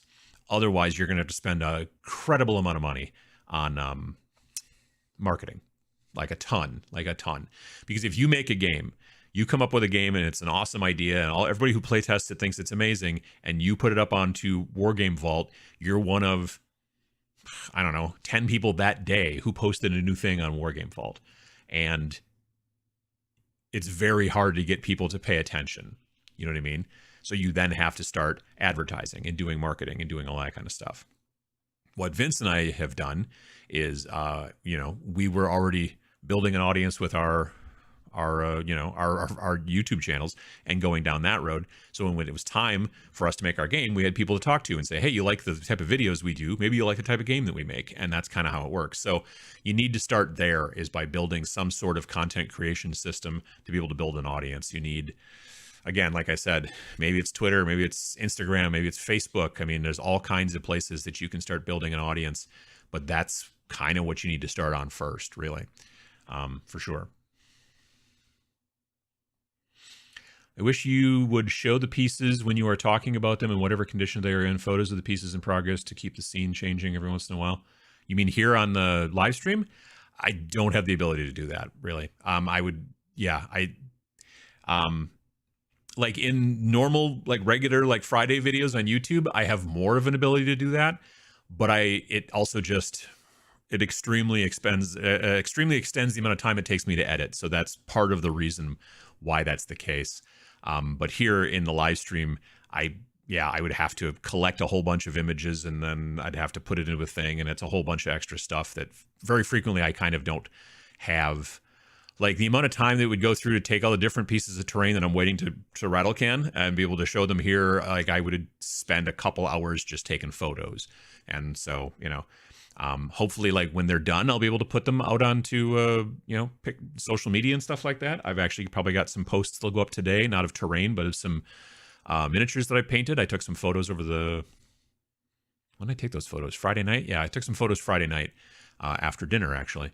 And of some Horus Heresy models that I did that I put different heads on them. You probably saw maybe me work on them a little bit on Twitch if you were following there. But I'm using 2 small little squads of 4, and they're for one-page rules, Grimdark Future Firefight. And so I just wanted to shoot some photos of them because I finally got them varnished so that they're matte varnish finally. I watched your video about storing your airbrush in liquid, but my Iwata manual specifically says not to do that. Is that because of the little rubber bands? Will those break in liquid? They shouldn't, because that's what rubber is for. Like the reason those are generally there is so that, you know what I mean? Like rubber, if anything, rubber breaks down when it dries out. It shouldn't break down when it gets wet. I'm sure that Iwata, you know, I've been told by other people also in the comments of that video that Iwata says, no, you're not supposed to do that. And like, okay, cool. I've been doing it for literally nearly a decade. I've had that airbrush, well, maybe only 8 years, 8 or 9 years I've had that airbrush, and most of the time it has been submerged. And yeah, the rubber doesn't break down. Like rubber, like I said, breaks down when it dries out, not when it gets wet. Generally, yeah, I haven't had any issues. To be fair, where the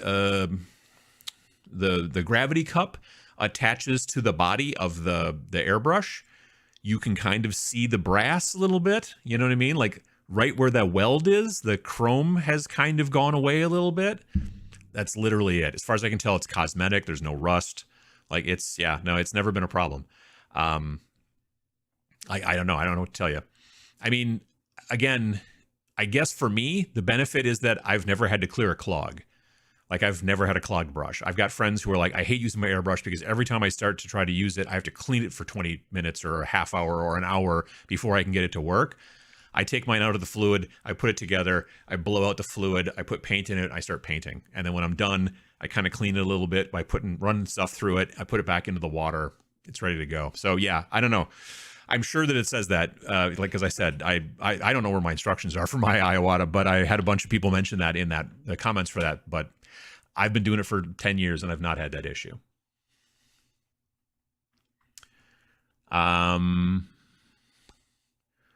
Let's see here.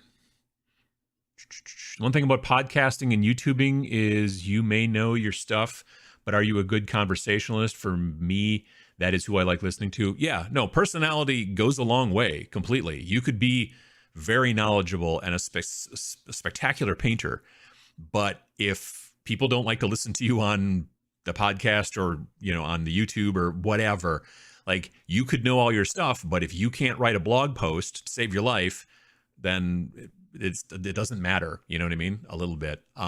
So that is kind of important. And it's hard. Like if you're just like really uncomfortable on camera, it's hard to get comfortable on camera. I have never in my entire life ever had a fear of public speaking at all. Just doesn't, it's never even come to mind. So that's, I guess, a benefit, obviously, for me. But yeah, I don't know. I'm sure that there are videos or blogs or, well, there's information out on the internet about how to try to get better at that kind of stuff. And I would probably start there, frankly. But yeah, I've never had that issue. which I feel fortunate for, obviously.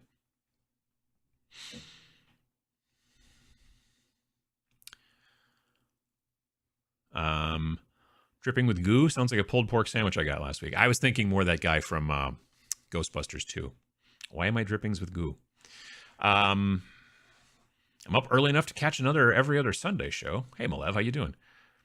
Well, it's because of the daylight savings. We're a bit earlier than usual. I'll see you soon, actually, Malev. Seeing you at Adepticon very soon. Looking forward to it. Rabbit Burner, good afternoon from Gray, Cambridge, UK. Just taking delivery of a bunch of studio-level terrain, which was painted, light, and pretty durable. I like them a lot. Have you come across them? Studio-level? No, I haven't heard of that.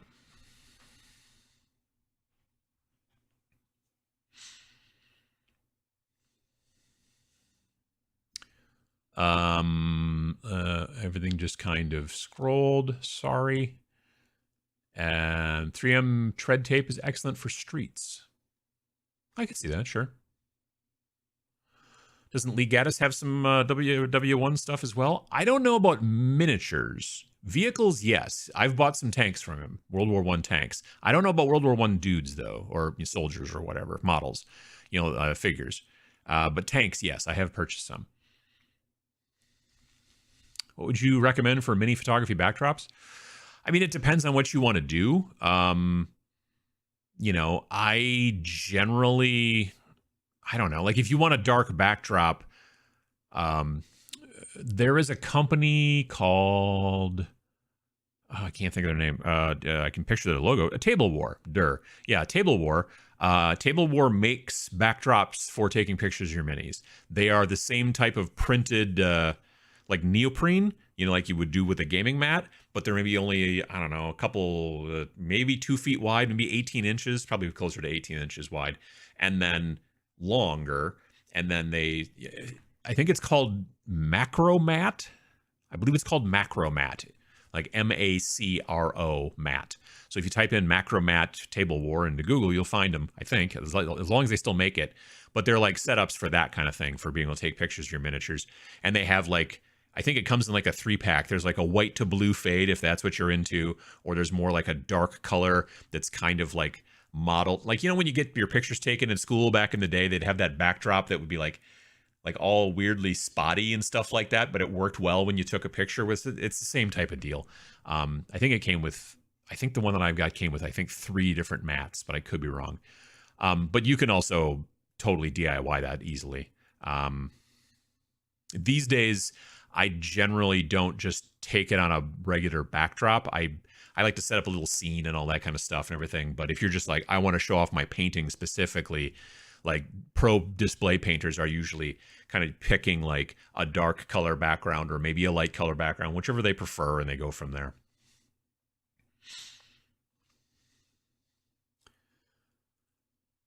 Thin corkboard painted black is what I use for streets. Yeah, I mean, that would be kind of bumpy in some situations, but maybe not too bad.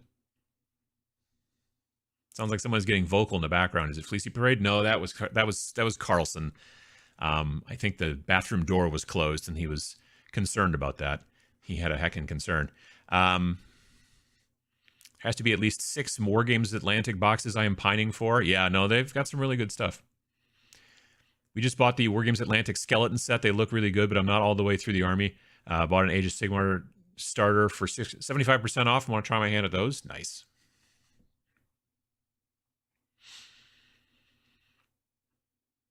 And your community is good vibes? Indeed, I agree. Made my evening. Even a sun crashed at clouds and bring me joy. Well, that's good to hear. Do you have a favorite place to purchase terrain for wargaming? I don't think so, honestly. Like I said, I just recently bought some MDF from Warsenal. I've also purchased stuff, MDF stuff from Death Ray Designs. Their stuff is quite good. Also Brutal Cities, BRUTAL, Brutal Cities. I've bought some of their MDF as well. Otherwise, like, I own GW plastic kits. I own some Warlord plastic kits. Back in the day when I was playing Flames of War a little bit, then it was all about the Gale Force 9, like pre-painted like buildings made for that particular scale, which is closer to 15 millimeter. I own a bunch of Gale Force 9, otherwise known as, is it Battlefront miniatures? Whatever. They're Battlefield in a Box series. They have a whole bunch of like pre-painted terrain. I own a bunch of that stuff as well. But I also like to make terrain too, so I've been doing that a little bit more as well.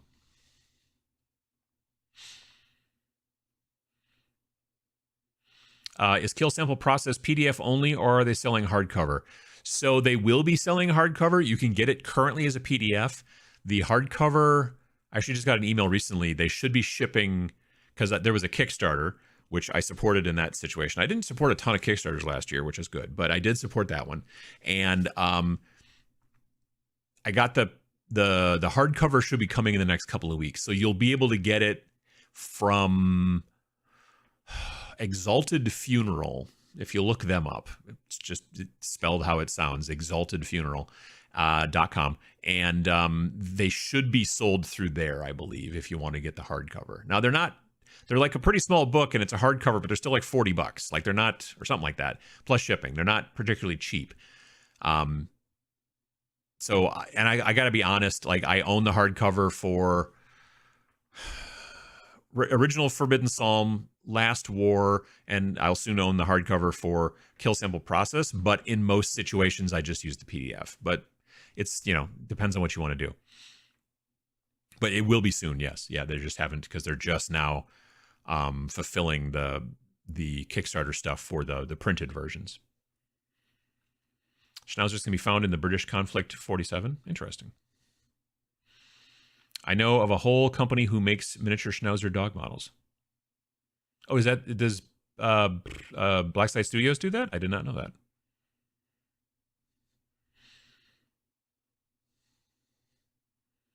Pugmire. I've heard of Pugmire.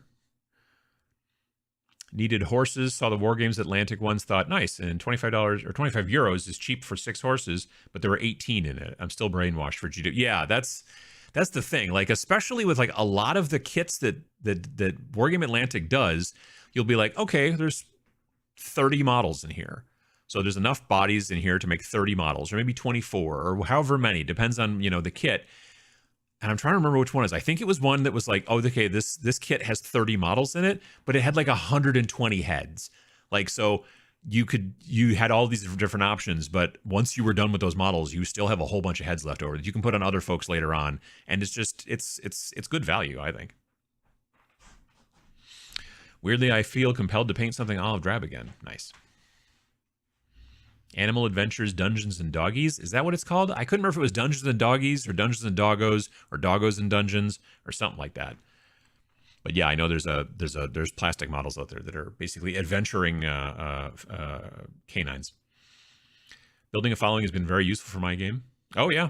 Yeah, no, like that's because then you have people to talk to.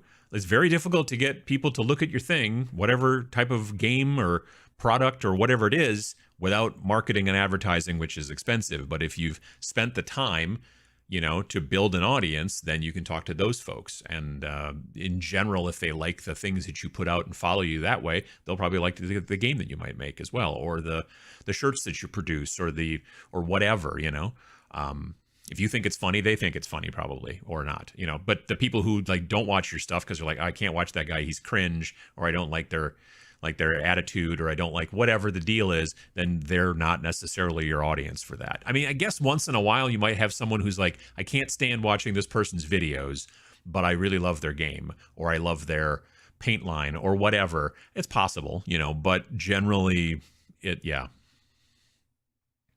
Schnauzer people are a special kind of people. I did not realize when I was a kid growing up that the Schnauzers that I knew were all miniature Schnauzers. They were like, a smaller dog. And I was working at this camera store. This guy came in to get a picture of a Schnauzer duplicated. So he brought in this print. It was like an 8x10, this picture of this dog, like a studio type picture. And he wanted to get a copy of it made or something like that. And then he said to me, he's like, hey, do you want to see the original? And I'm like, sure. And I'm like writing up the order. And then he like walks outside because we were like in a strip mall. He like walks outside and I'm like head down and I hear the door open again. And then all of a sudden there's this dog in my face. And it was a normal size Schnauzer, which are large, like big. I did not realize that. Like the two people I knew growing up who had Schnauzers, it turns out they were miniature Schnauzers, which are much smaller. And yeah, so I did not realize how big they were.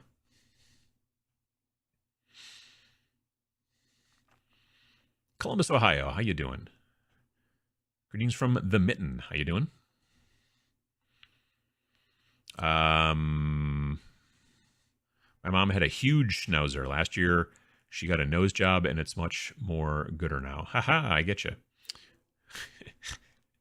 It takes a lot for metal/rubber to deteriorate. The level of abuse miniature paints causes should never be breaking down those materials as a general rule. I agree. Yep. Rubber O-ring went on my cheapo airbrush. Bought a new one, considering that they're like $30 for a master's one. They're disposable. Sure, to some degree. I am way behind, I think. Same here. My airbrush, excuse me, airbrush over 5 years just stays in water when not in use. Yeah, and like I said, never had a clog.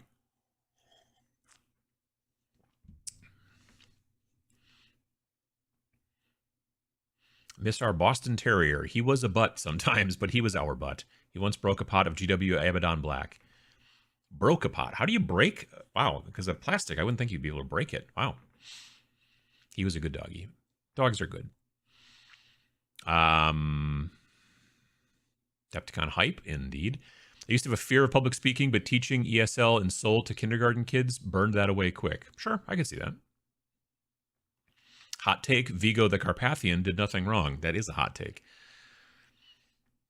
Hello from Argentina. How you doing? Any tips for using super glue without gluing your fingers together? No. I would tell you not to get it on your fingers, but that's, yeah, no. Like, it's kind of designed for that. Like, literally, that's what they originally... That super glue was designed for gluing skin together. Like, the idea, I believe, was either... I think it was World War II?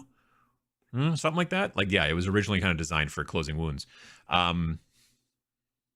Yeah, I just had some glue recently that I kept gluing my fingers together, but the damn model wouldn't glue together. And I couldn't, I don't know what's going on. So I decided to let it sit for a while and then I'll come back to it. But I think sometimes when you get a layer of glue and you try to get it to sit and it doesn't sit and you do another layer of glue, like it just compounds and just is like, no, we're not doing anything over here. So, but it'll still stick your fingers together. That's fun.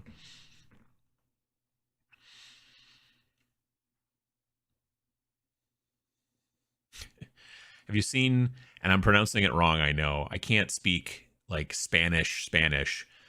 It's pronounced Angel Giraldez, which I know is wrong, but I think it's Angel, and then I don't even know how to do the last name, but yes. Have you seen him clean his airbrush? And he is an airbrush master for sure. He dunks the whole thing in dirty paint water. It's terrifying to watch, but he swears it's fine. Yeah, exactly.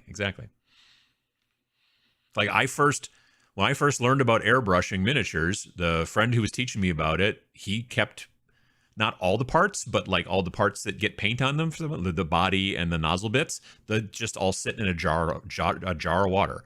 That's what he was, and he would just take them out, and then, you know, there you go, boom. Darn time change made me miss most of today's show. How's everyone going? Catmaster, not too bad. Yeah, that time change thing is a bummer. Macro and cheese. There's a cheap light box available at Walmart, and it comes with several backdrops. No kidding.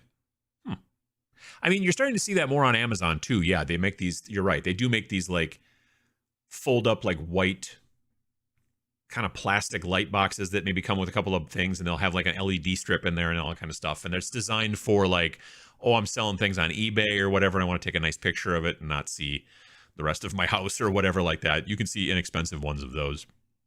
There's another company out there called Orange Monkey. I think it's IE at the end, not EY. Orange Monkey, IE. Anyway, they sell a bunch of stuff like that too, like big ones too. Like they sell like a good size one, but then they're kind of expensive. Emily, how you doing? Happy Sunday. My dogs get heckin' concerned when the bathroom door is shut too. Yes, indeed. I'm a fan of the classic Universal monsters, and I'm working on a skirmish game to use my custom minis. Nice. To avoid gluing your fingers with super glue, decant a small amount into a bottle lid and apply it where you need it with a piece of stretched sprue or a toothpick. Yeah, I can see maybe doing that, sure. I know that like scale modelers have these like glass, it's like a weird glass tube that you can get when you need to put very specific amounts of glue in a very specific area. It comes down to almost like a needle point, I think, and then it doesn't stick to the glass, or you use some sort of solvent to clean it off the glass or whatever. But I've seen those at the hobby store at Hobbytown, USA. Yeah, and I was like, I wonder if I should try out one of those, and I just never have. Karsten, have a good week. Absolutely.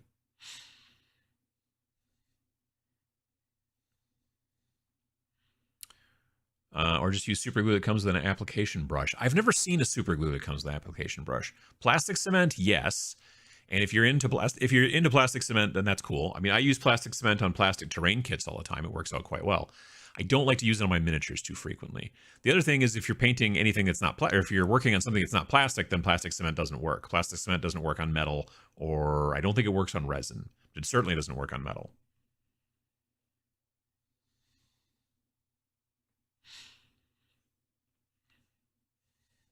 I keep meaning to paint a backdrop for photographing my miniatures, basically silhouettes of burned out skeletons of buildings against an angry red smoky sky. Sure, that'd be pretty cool. Noob Painter, how you doing? Disappointed I had to cancel my Adepticon trip. Are there any demos that you're trying to get into?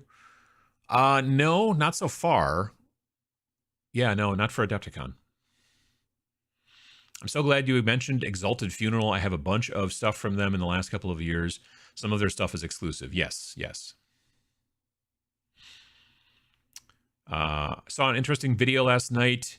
They were saying Tamiya, I don't know if it's Tamiya or Tamiya, airbrush cleaner and extra thin cement are the same. I've heard that a bunch.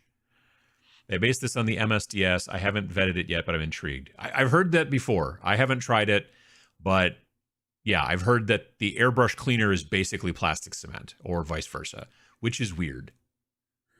Like, I don't know. I have no idea. That's a good question. Do you happen to know if Anvil Industries bits all fit together? Mostly, yes. Like, they are designed to be very modular. So, for the most part, yeah, I believe they are.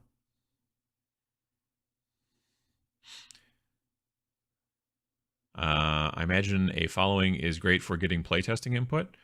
I mean, if you want to, yeah, for sure, for sure. We haven't, like, our playtesting is done more internally amongst people that we kind of know. We don't, because we don't like tell people what the game is until it comes out and all that kind of stuff. We're not like big into like all the hype ahead of time too much, like not too far in advance. We usually like post about it on Twitter and a bunch of places like that, like the week before it comes out. But for the most part, we don't go, hey, we got this game and it's going to be this and it's coming out next year and blah, blah, blah. And here's the beta and all that kind of stuff. And other companies do, and that's cool. We just do it differently. And because of that, that's why we don't, you know, put out to our audiences like beta test stuff. Really, we do that more with people that we know specifically here.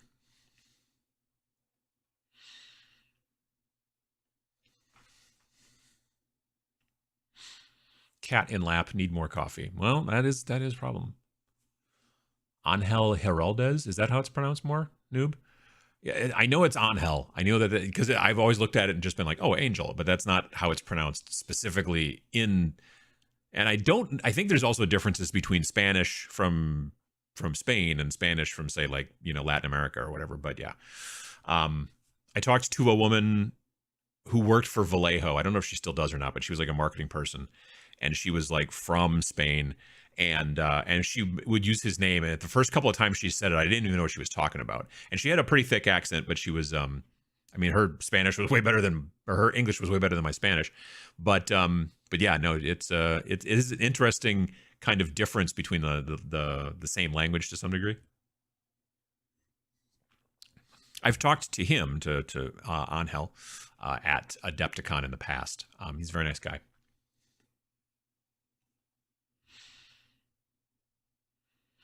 I am Spanish, and in Madrid, it is Angel Heraldez. That's what I thought, yeah. This time of year, especially when my fingers crack and bleed, I use CA glue to close them up. Not exactly healthy, but it's fast. It is fast. That's true.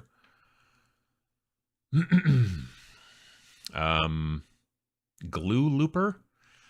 That might be what it's called. Like I said, it's like a glass tube that's hollow, and it comes to a very, very incredibly narrow point. And I think that you either suck up a little glue with it, or you stick it in the back and it runs down. I've just seen them in the package, and I was just like, huh. But it is designed for putting a very fine little bead of CA glue exactly where you want it, so that your model airplane is, pristine looking and doesn't have like when I was a kid building my model airplanes. First of all, I was using model airplane glue, which is weird and sort of gummy. But then it was always like a thumbprint of glue somewhere on that model, usually on the underside of a wing, that kind of thing. I'm a model railroad guy, and the glass tube is called a touch and flow applicator. Ooh, that sounds fun too. It is a tiny glass tube that has a syringe needle on the end. It is very handy for precise application. I wonder how you clean it out. Some sort of solvent or something? Or Gorilla Glue and Loctite both make brush-on super glue with a brush applicator. No kidding. I've never come across that. That's interesting. However, they also both dry up in the bottle shortly after opening to use. That is not so helpful. Yeah, exactly. My experience is 3 days to a week. Yeah, that's not good. Teflon applicators work best for CA. Long, thin tube with a bulb on the end. Interesting. Plastic cement is meant to melt and fuse two pieces of plastic, so it won't work on resin since it won't cause the melting effect. Yeah, that's what I was pretty sure of. I know it won't work on metal, but I was also, I don't think it works on resin either. Thanks again for another inspiring and entertaining live stream. Absolutely. Fortifies me for another 2 weeks. Well, that's good to hear. Now, in 2 weeks, I will be back, but it will probably be later in the day. And here's the reason why. I'll be at Adepticon not next Sunday, but the Sunday after. The next Every Other Sunday show will be from Adepticon. My original plan was just to I'll just do an Every Other Sunday show from the hotel room. Except that it'll be Sunday, and we have to be checked out of the hotel room by 11. Now, there's a possibility I could get a late checkout and all that jazz and blah, blah, but we're probably just not going to do that. What we're going to do instead is have the bit a little bit later, and then my hope is to live stream from Adepticon, from the floor. I have a wireless mic. I've got my friend Eric, who will be holding the camera. I got to make sure the wireless mic doohickey on the end. Well, and by camera, I mean my phone. But the wireless mic thing on my phone, I need to make sure that it doesn't throw off the gimbal. And if it does, then we're going to use something other than a gimbal. I don't know. I got to figure it out. I'll have chat hopefully on my iPad so I can read that while I'm, but we'll walk around and look at things and stuff like that. Probably won't be the entire 2 hours, because I don't know if my battery might croak on the phone. So I'll charge it up as much as possible, and maybe we'll go for an hour, hour and 10, hour and 20. Who knows? We'll figure it out. But yeah, that'll be the general idea. So that'll be fun. In chemistry, we'd call it a pipette. I mean, sort of, yeah. I love Gorilla Glue plastic squeeze bottles. I replaced the tube inside with a cheap Harbor Freight super glue. Interesting. Also, the plastic cement is only meant to work on polystyrene. Other plastics require different solvents. ABS doesn't work on polystyrene. That makes sense. Have to make sure to remember to be around for that one. I'll post about it and all that jazz as well. But yeah, the next episode should be, if everything works properly, actually from Adepticon. I have done this before, though not from Adepticon. I remember I did an Every Other Sunday show once from LVO. 2018, maybe? I don't remember when it was, but it was maybe 2018. So yeah, but I'll let you folks know. I'll post about it on Facebook and Twitter, so follow me on one of those somewhere, and then you'll know, and all that kind of jazz. We are checking out on Monday, so just let me know if you need Daddy Marriott to help. I will certainly do so for sure. Emily, I appreciate it. I'm excited for Adepticon. I've never been. Adepticon's pretty awesome. I'm looking forward to it myself, so for sure. All right, folks, it is still snowing, isn't it? That is a bummer. All right, well, I will. I want to thank everybody for coming by and hanging out today. I appreciate it, even though it's sort of technically an hour earlier because of the daylight savings, whatever. But yeah, we'll see you folks soon. And like I said, I'll be streaming back again on Monday night on Twitch. And I'll also stream on Friday night on Twitch, or Friday morning on Twitch. And then I'll stream again on Monday night again after that. And then I won't stream like this upcoming Friday. Yes. Next Friday, no, because I'll be at Adepticon. So, keep an eye on that as well. So thanks to everybody for coming by. I appreciate it. And have yourselves a good rest of your day. And hopefully we'll see you soon. And thanks.